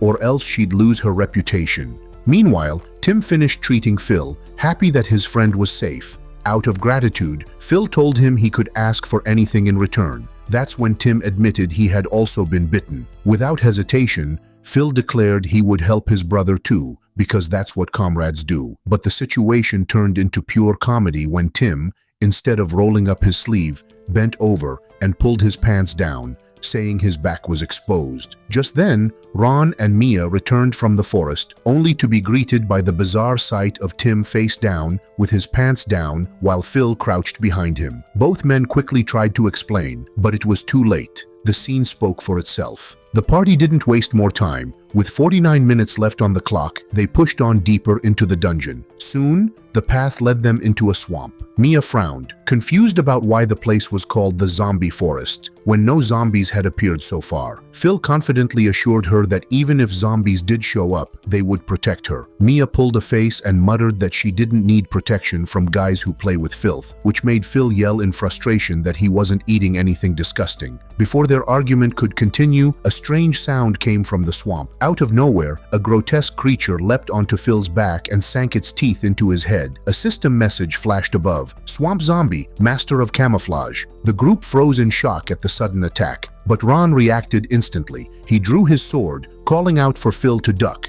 The situation was dangerous. The monster's head was pressed too close to Phil's. Even so, Ron didn't hesitate. His grip was steady as he swung his blade in a clean horizontal slash, aiming straight for the creature's head. Ron's strike landed true. The blade sliced through the swamp zombie's skull, missing Phil's head by just a centimeter. Since these zombies weren't particularly tough, the creature's body crumpled immediately, its head rolling away. Phil breathed in relief, impressed by Ron's precision, though the praise didn't last long. Ron had still nicked him, and blood sprayed from Phil's scalp like a fountain. Before the two could argue about it, Mia snapped at them to focus. She pointed to the swamp, where dozens of zombie heads began rising from the murky water. This time, they weren't hiding. They were charging straight toward the party. Ron considered handling them alone. After all, they were only level 1, but he realized that if he did, the other players wouldn't get any experience. Phil, however, wasn't worried at all. The gash on his head had only fueled his rage. Tearing off his shirt, he roared in fury, preparing to use his special ability, muscle strengthening. In a flash, his body swelled to 3 times its normal size, packed with bulging muscle rather than fat. Ron stared in shock, and Tim quickly explained that this was Phil's unique ability. Since he was a fitness trainer in real life, he had mastered it quickly in-game. The zombies swarmed him, marking him as their main target, but their numbers only enraged him further. With a thunderous swing, his axe cleaved through 2 heads in one blow. Ron was amazed. This unexpected display of raw strength proved that real-world skills could transfer into the game. Phil hacked through more of the undead, but instead of calming down, his fury only grew. He roared for more enemies, but then his body suddenly released a thick cloud of smoke. For a moment, it looked like a smoke bomb had gone off. When the haze cleared, Phil was back to normal. Only now he was pale, exhausted, and barely able to stand. Mia frowned, confused, and asked what just happened. Tim explained that Phil's level was still too low, so he couldn't maintain the transformation for long. Once it wore off, he was left drained and weak. This revelation bothered Ron deeply. If Phil collapsed so easily after such a reckless display, then using that power so carelessly against low-level mobs had been a terrible decision. While Ron was still thinking about Phil's collapse, a system notification appeared in front of him. It was a bonus quest: defeat 10 enemies with a single strike, and in return, he would gain the muscle strengthening skill. Almost on cue, 10 zombies dragged themselves out of the swamp, lining up like the quest had been designed just for this moment. Ron saw the perfect opportunity. He told the others to climb up the nearby trees to avoid getting hurt. His companions hesitated, doubting if that would really keep the zombies away, but Mia quickly insisted they follow Ron's instructions. Reluctantly, they obeyed. The Horde charged the shore, moving much faster and wilder than before, but Ron already had a plan. He drew his sword, its edge glowing faintly with electric energy. With a calm but determined motion, he plunged the blade into the swamp water and released the charge. A violent surge of electricity spread instantly across the murky waters, sparks dancing on the surface. The current coursed through the swamp like a living thing, frying the zombies from the inside. Their bodies convulsed before collapsing one after another. Within seconds, the task was complete. A system window appeared, confirming his success and rewarding him with the promised skill. His teammates were stunned. Mia could hardly believe how devastating the move was, while Tim shook his head in awe at Ron's creativity. But their amazement was cut short when Mia suddenly screamed. Something had grabbed her leg. She kicked hard, thinking it was another zombie, only to realize too late that it was Phil, barely able to move and begging for help. Her panicked kick shoved his head under the water, nearly drowning him. Ron and Tim noticed immediately and rushed to pull him out, but Mia only smirked. teasing that Phil had looked so much like a zombie that he scared her. When Phil finally struggled out of the swamp, he was furious at nearly being killed by his own teammate. Mia, however, just laughed it off, saying she only kicked him lightly and treating the whole thing like a joke, though Phil clearly didn't find it funny. Mia tried to excuse herself by saying Phil was the one who chose to use that strange ability, and now he was practically useless in a fight. Ron quickly shifted their focus, pointing to a glowing red sphere above them. A system notice confirmed it. The boss was about to appear. Ron instantly drew his katana, warning the others to stay alert because the fight could begin any second. Moments later, the ground trembled and the boss emerged. It looked like a massive, twisted plant with a gaping mouth full of sharp teeth. The system identified it as a corpse flower. Phil's emotions were mixed, angry from earlier, yet eager to prove himself. He charged forward, ready to fight, but Ron and Mia stopped him immediately. They both knew he stood no chance in close combat. Ron explained that Phil's ability had too many side effects, and it would be smarter for him to fight from a distance. Phil didn't get why, and the others argued too. They reminded Ron that they were mostly close combat fighters, and since they were still beginners, weapons and ammo weren't easy to come by. Ron stayed calm, telling them he wished they had mentioned this earlier. Then, without hesitation, he tore off his jacket and revealed an entire stash of weapons strapped underneath: pistols, rifles, grenades, and more. His teammates froze in shock, unable to believe he'd been carrying such an arsenal all along. Meanwhile, Mia was already exchanging fire with the boss, though her bullets barely scratched it. Frustrated, she yelled at the others to stop gawking and join the fight. Gunshots soon echoed across the swamp as the rest of the group grabbed weapons from Ron's collection and started blasting away. Ron noted with some amusement that modern gaming had at least prepared them. Many people had played enough shooters to handle real guns instinctively. But after several minutes, Mia noticed something was wrong. Despite their relentless attacks, the corpse flower's health bar hadn't dropped, or rather, it dipped slightly, but then instantly refilled. Ron's eyes narrowed. That could only mean one thing. Mia's suspicion was confirmed when she spotted a zombie tangled in one of the monster's tentacles. The boss wasn't just attacking indiscriminately, it was using the zombies to heal itself. The zombie wasn't caught by accident. The boss dragged it straight into its mouth, swallowed it whole, and instantly, its health bar shot back to full. Ron quickly pieced it together. The monster was feeding on zombies, draining their energy to heal itself. Mia grew anxious, wondering how they could win against something that kept restoring its health. Ron, however, stayed calm and said once the corpses ran out, the boss wouldn't be able to recover anymore. Just then, one of the thick tentacles lashed out and snatched Mia before she could react. Ron had been right about the healing, but he hadn't mentioned that the creature wouldn't hesitate to eat the living once zombies were gone. Realizing Mia's life was on the line, the others finally rushed in to save her. The monster didn't eat her right away though. Instead, its slimy limbs coiled tighter around her, grabbing her legs and even creeping toward her chest. Mia panicked, yelling for help, but the three idiots froze, too distracted by the scene to act. When one tentacle slipped under her shirt, she completely lost it. Furious, she pulled out her pistol and blasted the limb that was holding her. She freed herself, but didn't think ahead. The moment the tentacle snapped, she started plummeting from high above. Terror gripped her until Ron dashed forward, catching her safely in his arms before she could hit the ground. Mia gasped out her thanks, but Ron brushed it off as nothing. More tentacles whipped toward them, but Mia quickly realized there was no need to panic. Ron moved with lightning speed, slicing through every strike while still holding her securely. The monster shrieked in pain. It was finally clear that its regeneration had limits, and now it was starting to feel real damage. Right after the monster's scream, a thunderous wave of sound shook the entire dungeon. The noise was so brutal that everyone nearly collapsed, clutching their ears as if their eardrums might burst. Ron, however, barely flinched. His higher level made him immune to the damage. Without wasting time, he charged his sword with energy and leapt up, slamming the blade into the ground on his landing. The moment the blade connected, a surge of electricity shot out across the floor. The creature convulsed violently as the shock spread through it, leaving it frozen in place for a while. The group's hope surged. Maybe this was enough to finish it. As the discharge faded, the plant-like monster slumped, curling into itself as though the fight was over. Ron, convinced it was just a weak level 2 boss, relaxed and sheathed his weapon, but he miscalculated. Slowly, the monster began to rise again, stronger than before.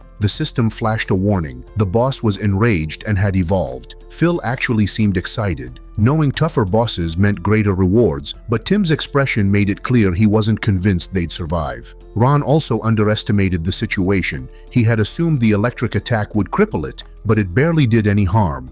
Mia, who had some knowledge about plants, finally explained the problem. Grass and roots aren't good conductors. Most of the electricity had been lost to the ground before it even reached the creature. Ron didn't appreciate the timing of her explanation, especially after he'd wasted his big move, so he flicked her forehead in annoyance. The monster, now transformed, retaliated by spitting massive globs of poison that shot through the air like bullets. Ron managed to dodge, but he instantly noticed something new.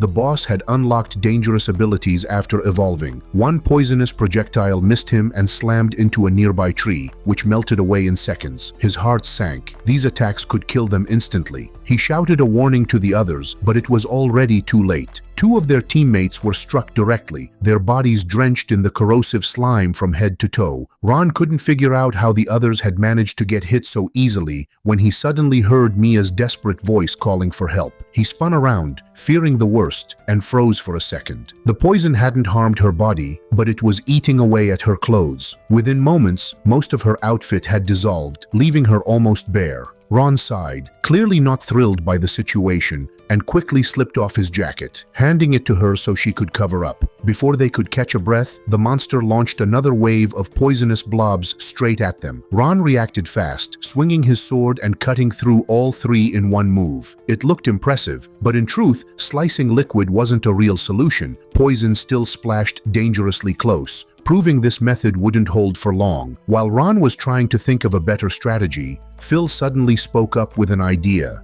He reminded them that, in real life, he was a chemistry teacher, and that background gave him a special synthesis skill. The ability let him combine materials to create something new. Normally, it didn't seem like much, but in the right situation, it could be a game changer. Phil said he had some gasoline and cloth, and with synthesis, he could turn them into a Molotov cocktail. The plan made sense. If electricity couldn't hurt the plant monster, maybe fire would. Phil crafted the bottle, and Ron took it without hesitation. He pointed out that it was basically just a mix of two things, something even he could have put together, but he didn't waste time arguing. With a strong throw, he smashed the burning bottle against the monster's face. Flames erupted instantly, and this time, the reaction was obvious. The creature screeched, thrashing around as the fire spread, and after a few long, tense minutes, the boss finally collapsed into ashes. The system confirmed the victory, rewarding each player with a treasure chest. Relief and excitement filled the group. This dungeon had been rough. Phil eagerly opened his chest first, grinning when he found a can of protein inside. It was no ordinary supplement. It would boost his stamina and let him use his skill for longer. Tim's chest revealed a full set of iron armor, and it wasn't just for looks. One of its special effects was bullet resistance. No ordinary firearm could pierce it. Maya's reward turned out to be a skill book. After learning it, she gained the headshot ability, which gave her a massive 300% boost in strength whenever she used it. Finally, it was Ron's turn. He crouched down, lifted the lid of his chest slowly, and at first he thought he'd been cheated. It looked empty, but then a glow spilled out. The others leaned in curiously, and when they saw what he got, their reactions made it clear they thought this was the rarest prize of all. Against his own expectations, Ron's reward was an egg. Even the system couldn't identify it, only giving a vague message that something mysterious would hatch in 3 days. Time passed, and 3 days later, the settlement had grown larger, stretching far beyond its original borders. The game also introduced a new feature. Every player could now receive official statuses, something veterans had been waiting on for ages. The system would finally evaluate their progress. Around this time, a new player spotted Mia and hurried over, excited to meet her. He wanted advice for surviving the tough early stages. Mia, remembering how brutal zombies were in the beginning, calmly suggested he focus on cutting cutting trees and farming, exactly how she had started out. The guy, who turned out to be a huge fan of hers, was thrilled. Getting advice from his idol motivated him to get to work right away. Meanwhile, the experienced players were taking it slow, tending to their gardens. Once finished, they planned to invest in better farming tools from the main office. In that same office, Ron sat listening to Chloe, who gave him updates. She explained that the newcomers were working even harder than the veterans, which was great news. It meant the settlement was growing without Ron needing to push them. Still, Chloe warned that things weren't perfect. The population had grown so fast that they now had more labor than they could use, and overcrowding was becoming a problem. Ron understood right away. From a player's perspective, if everyone stayed stuck in one base, it would eventually feel boring and limiting. New bases were not just useful, they were necessary. The guy asked the girl if there were any free lands near their base. She explained that a few territories did exist, but they were crawling with zombies. The bigger issue was that all the main strongholds were already taken by central settlements. Expanding would require approval. She spread out a map showing how the lands had long been divided among different villages after the fall of central authority. The central settlement itself was controlled by the strongest awakened ones, known as Copperheads. The main character wasn't too surprised. This was exactly what he expected. Still, if they wanted to expand, conflict with these groups was going to be unavoidable. Just then, Erica burst into the room with bad news. A team from the central settlement had shown up demanding taxes. Chloe was shocked, but the main character wasn't fazed at all and went out to face them. At the entrance stood a chubby man who introduced himself as a tax inspector. He announced that everyone had to hand over 50% of their harvest each month. One of the locals objected, pointing out that back when the Wolves gang ruled the area, nobody had to pay anything. The inspector didn't like this. Without hesitation, he drew his pistol and fired at the villager, but the shot didn't go as planned. The bullet never pierced its target. Instead, Tim had stepped in front of the villager, taking the hit directly on his iron armor. A small dent appeared on his chest plate, but he was unharmed. The inspector was stunned. He knew he had fired, yet the man in front of him acted as if nothing happened. The villager, still in shock, asked Tim if he was okay. Tim simply smiled and brushed it off, saying his armor could handle it. The newcomers who witnessed this were left speechless, convinced that Tim was not a normal player at all. At that moment, the main character finally arrived. He introduced himself calmly to the so-called tax inspector and asked what exactly they wanted. Sensing the situation shift, the inspector softened his tone, claiming that the payment was simply for protection.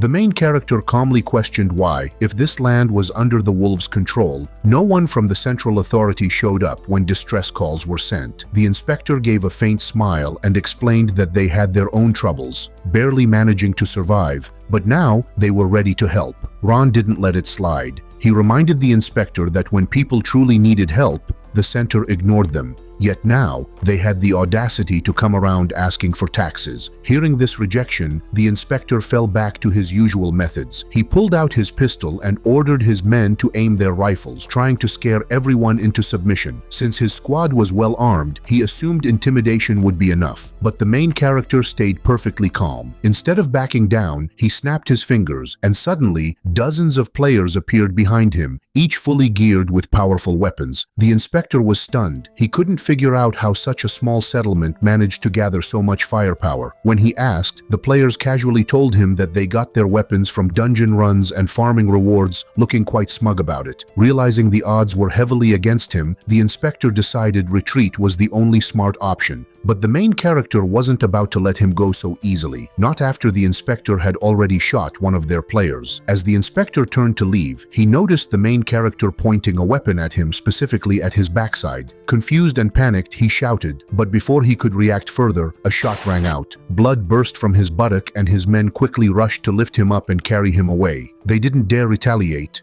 too afraid of being wiped out. Even while being dragged off, the inspector yelled threats promising revenge. Meanwhile, Mia stood at the front of the protesting crowd, rallying everyone and declaring that the central forces had no right to set foot in their land again. The other players joined her, raising their voices with anger and defiance. Chloe, however, was deeply unsettled. To her, this clash could easily spiral into a full-scale conflict, and in her mind, unity with the central settlement still seemed like the wiser path. The main character explained that giving up would have meant losing most of the people's trust. He added that no matter how much effort was made, it would never feel like enough, especially now that the settlement was getting overcrowded and supplies were running short. Something had to change. Erica, usually confident as a hunter, felt uneasy. The newcomers showed no fear, and even she found herself worried. But the main character understood why. These players saw everything as just part of a game. In reality, though, most of them would be scared of even small dangers. Meanwhile, in the central settlement, a massive city with sections still intact, an elegant man in a red suit sat on a chair. His name was Dra, and he had just heard that his inspector was attacked by the shelter residents. The injured inspector kneeled before him, insisting that the attack wasn't just against him, but a direct threat to Dra himself. That much was true, but there was something unsettling about Dra's expression, especially his snake-like eyes. The inspector, too focused on begging for revenge, failed to notice.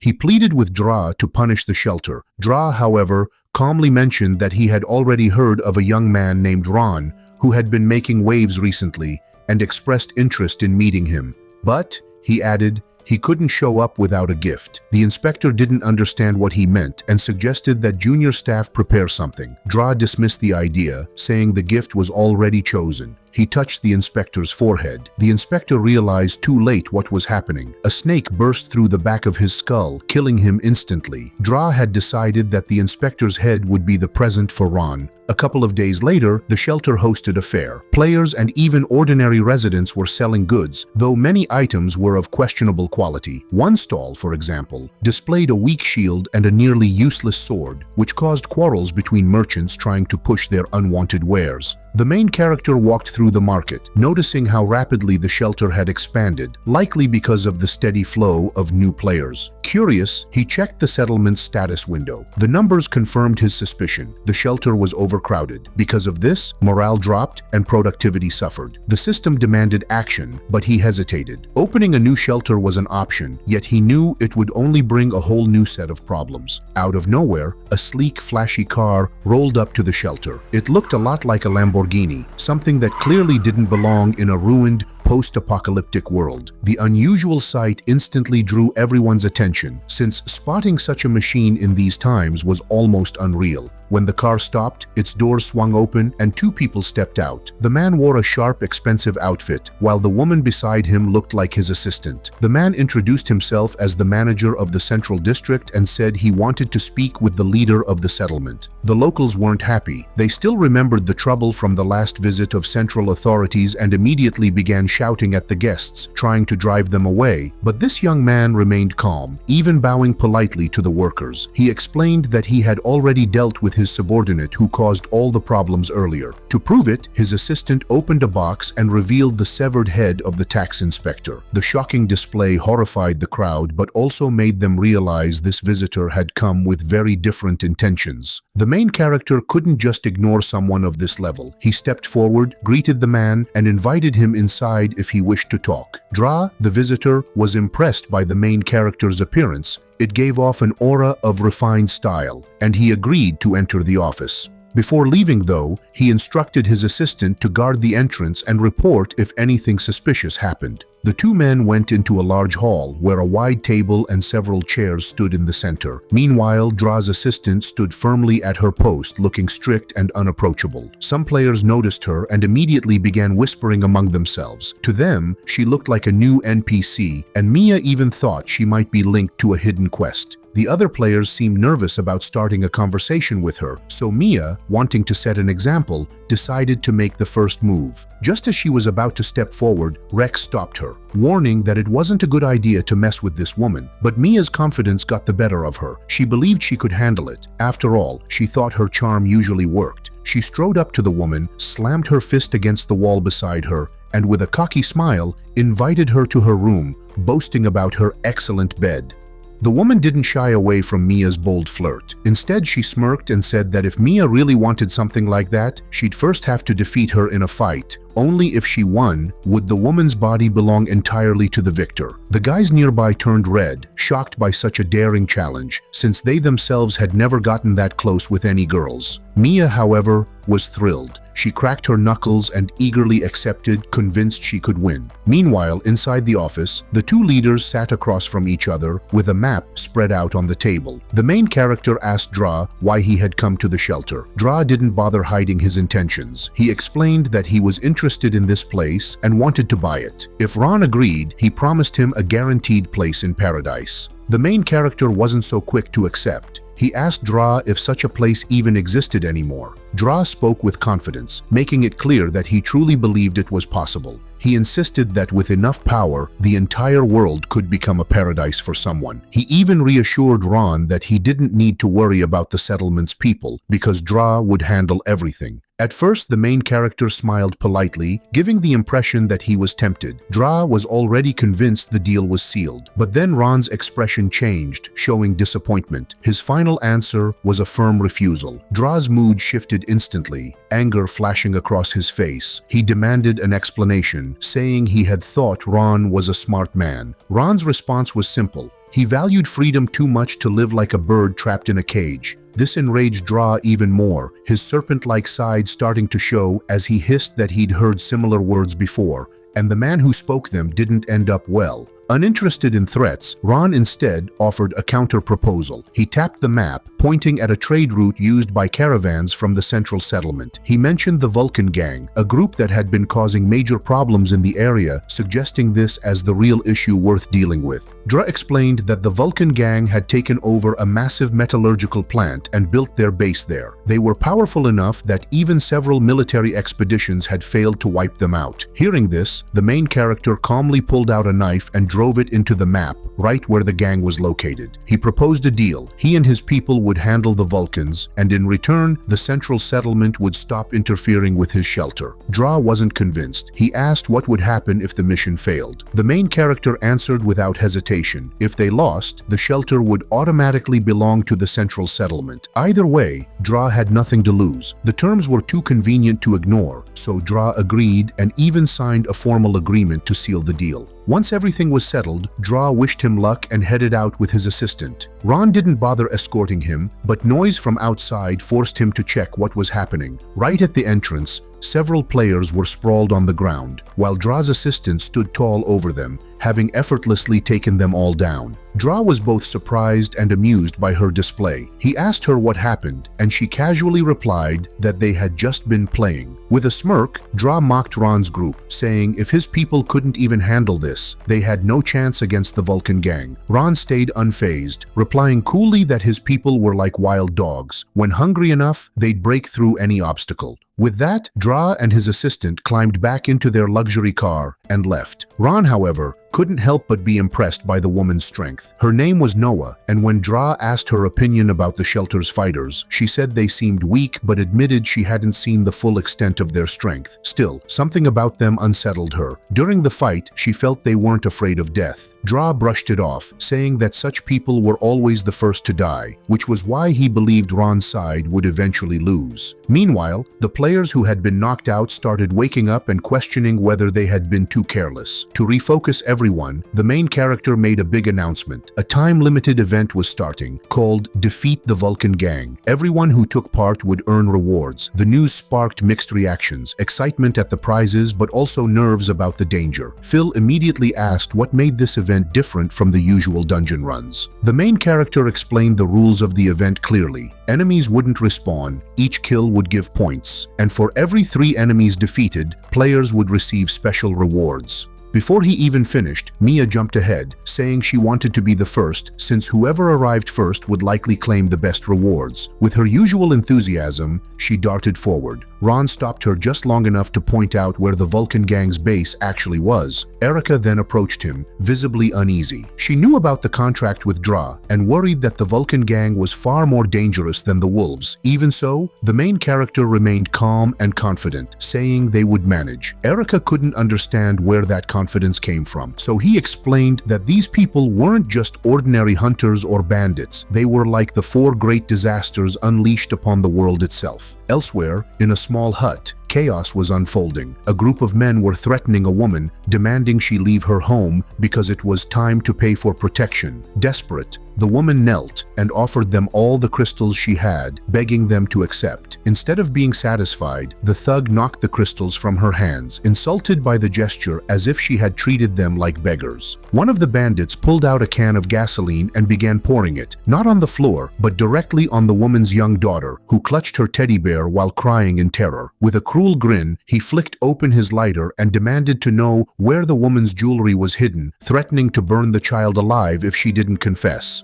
The woman broke down completely. She fell face first to the floor, sobbing and begging them to spare her daughter's life, swearing they had nothing more to give. Her pleas only enraged the bandit further. Convinced she was lying, he ordered the others to go through with it. The woman lifted her head and screamed, crying that it was too cruel, even for this broken world. But her words meant nothing to these men. With a mocking smirk, the bandit loosened his grip and dropped the lighter. The little girl shut her eyes tight, hugging her bear with all her strength and calling out for her mother, ready to face the worst. But suddenly, a hand snatched the lighter in midair, right above her head. The bandits froze in disbelief. Standing there was the main character. Calmly, he used the lighter to spark his own cigarette, exhaling smoke before asking if the men were part of the Vulcan gang. The bandits stared at him in shock, realizing whoever dared to stop them this way had essentially signed his own death sentence.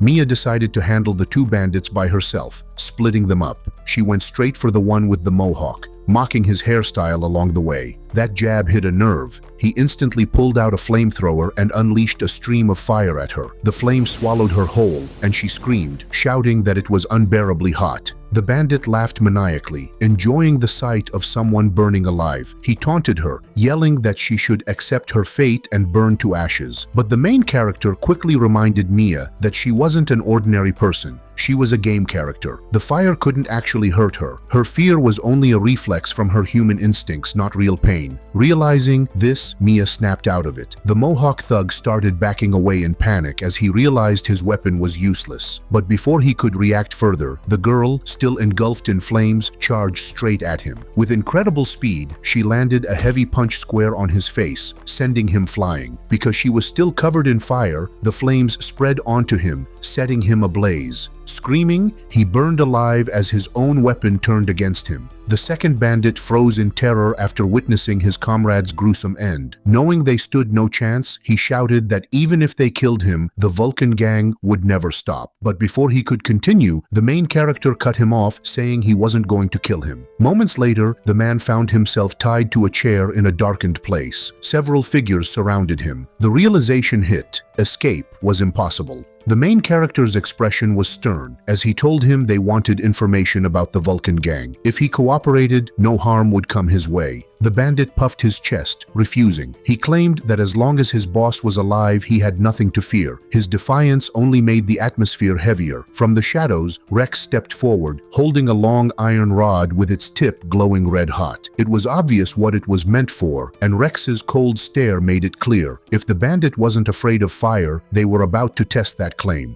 The bandit tried to keep a tough front, but the fear on his face gave him away. He claimed that being part of the Vulcan gang meant he had already been baptized, and no amount of burning or torture would make him betray his cause. Rex, however, leaned in with a calm expression and asked why he assumed they would simply burn him. That question unsettled the bandit, who suddenly wasn't so sure what kind of torment awaited him. Without breaking eye contact, Rex told him in a steady voice that if he really wanted to test his loyalty, he'd shove the glowing iron rod into his body, hot enough to turn his insides to mush. There was no hint of exaggeration. Rex was dead serious. The bandit's fake courage crumbled, and despite trying to hold himself together, he started trembling, squirming in the chair, and finally broke down crying. He begged them to stop and promised to reveal everything if they spared him from the iron. Rex casually tossed the rod aside, saying it was easier than he thought. The others in the room, though clearly shaken by what they had just witnessed, quickly assured him that they were fine.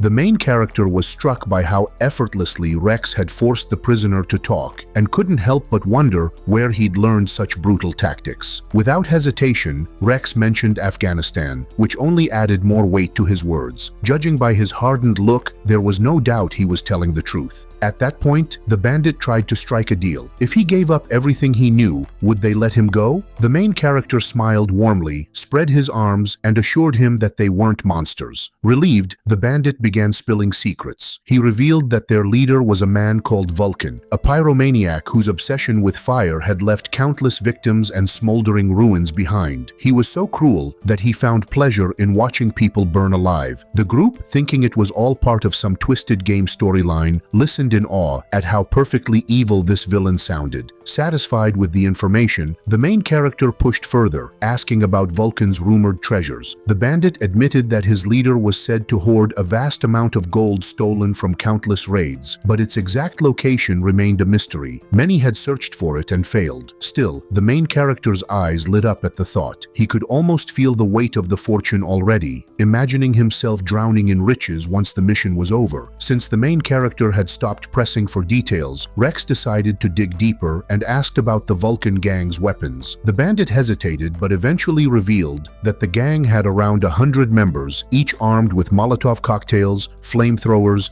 and other deadly gear. Their base was even worse, surrounded by mines, making any frontal attack almost suicidal. Hearing this, Rex proposed a different strategy: infiltrating from the inside. The main character immediately liked the idea and said that once the bandit returned to his gang, he would take them along as new recruits. To make the cover believable, the bandit mentioned that anyone joining the gang had to go through the so-called baptism of the volcano. He didn't know the full details, but the main character explained that it involved burning one's hand with fire, and only those who endured the pain passed. This shook the bandit badly, as he clearly doubted his own ability to survive such a ritual. The others in the room didn't look too thrilled either. Slowly, the bandit began realizing something unsettling. These weren't ordinary people. No normal human could show such little fear of pain. A chilling thought crossed his mind. Maybe they were monsters. The group eventually made their way to the Vulcan base, a grim place where charred corpses hung from crosses driven into the ground. At the center sat Vulcan himself on a massive throne, radiating indifference. When Rex, Mia, and the main character asked to join, Vulcan simply reminded them that all recruits must undergo the ritual. From that moment, the performance began. Ron declared that nothing mattered when it came to serving Vulcan, while Mia shouted recklessly that whether it was fire, oil, or even sauce, she didn't care. Vulcan seemed amused by her boldness and announced that since there were 3 of them, they had to choose who would be first. Without hesitation, the main character volunteered, but unlike the others, he wasn't a player, which meant he felt pain differently. To maintain control, he chose a clever approach. Walking up to the table, he calmly placed his hand down, showing he was ready. The bandit, standing nearby with a flamethrower, smirked, certain that these newcomers would fail. Convinced that few could endure such agony, he squeezed the trigger, and a burst of fire roared out, engulfing the main character's hand.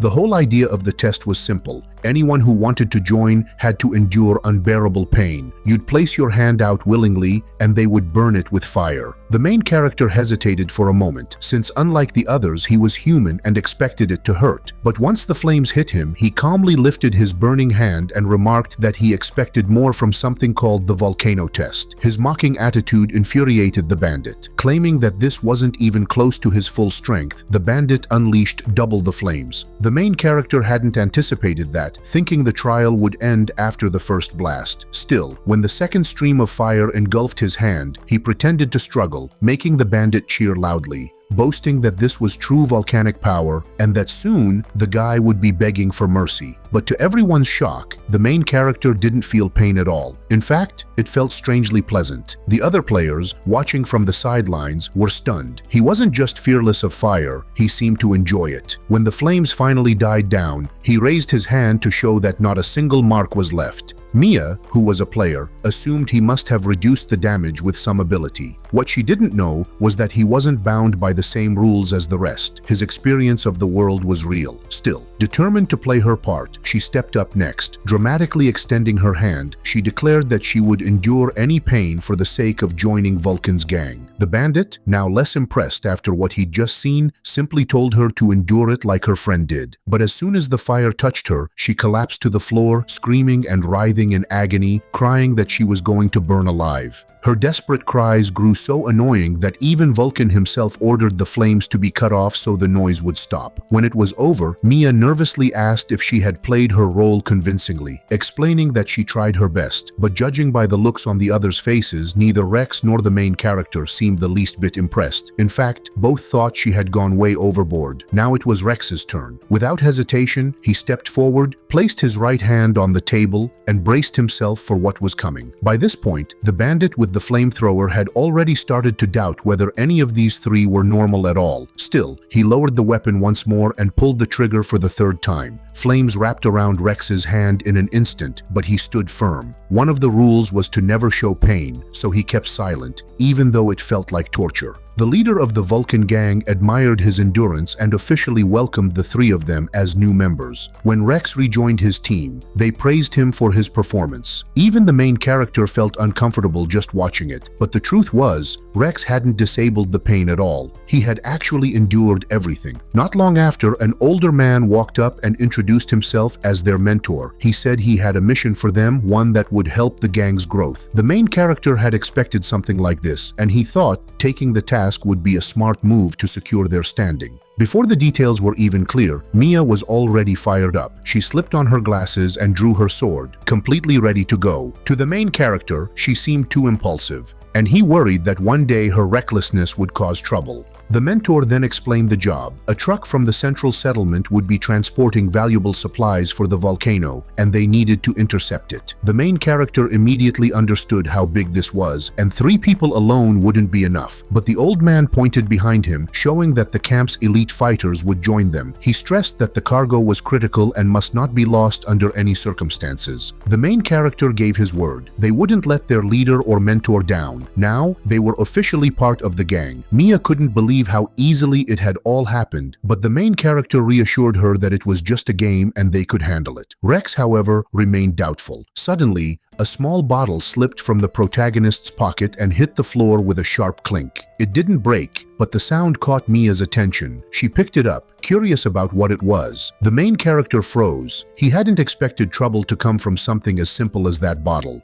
He was left speechless, unable to respond to Mia's sudden question. She quickly added that she had seen this same substance earlier when Ron was bathing, rubbing it onto his skin. That revelation hit the main character hard. It meant she had been watching him, which explained the uneasy feeling he had during his bath. Rex backed up her statement, making it worse. Realizing she had said too much, Mia rushed to explain that she wasn't spying, she just happened to pass by. Ron grabbed the jar and claimed it was nothing more than sunscreen, but Mia didn't buy it. She thought he was making fun of her. To get her off his back, he admitted that it boosted attributes. That made her want to use it too, but he clutched the jar tightly, showing how precious it was, and explained it was actually a fire-resistant cream.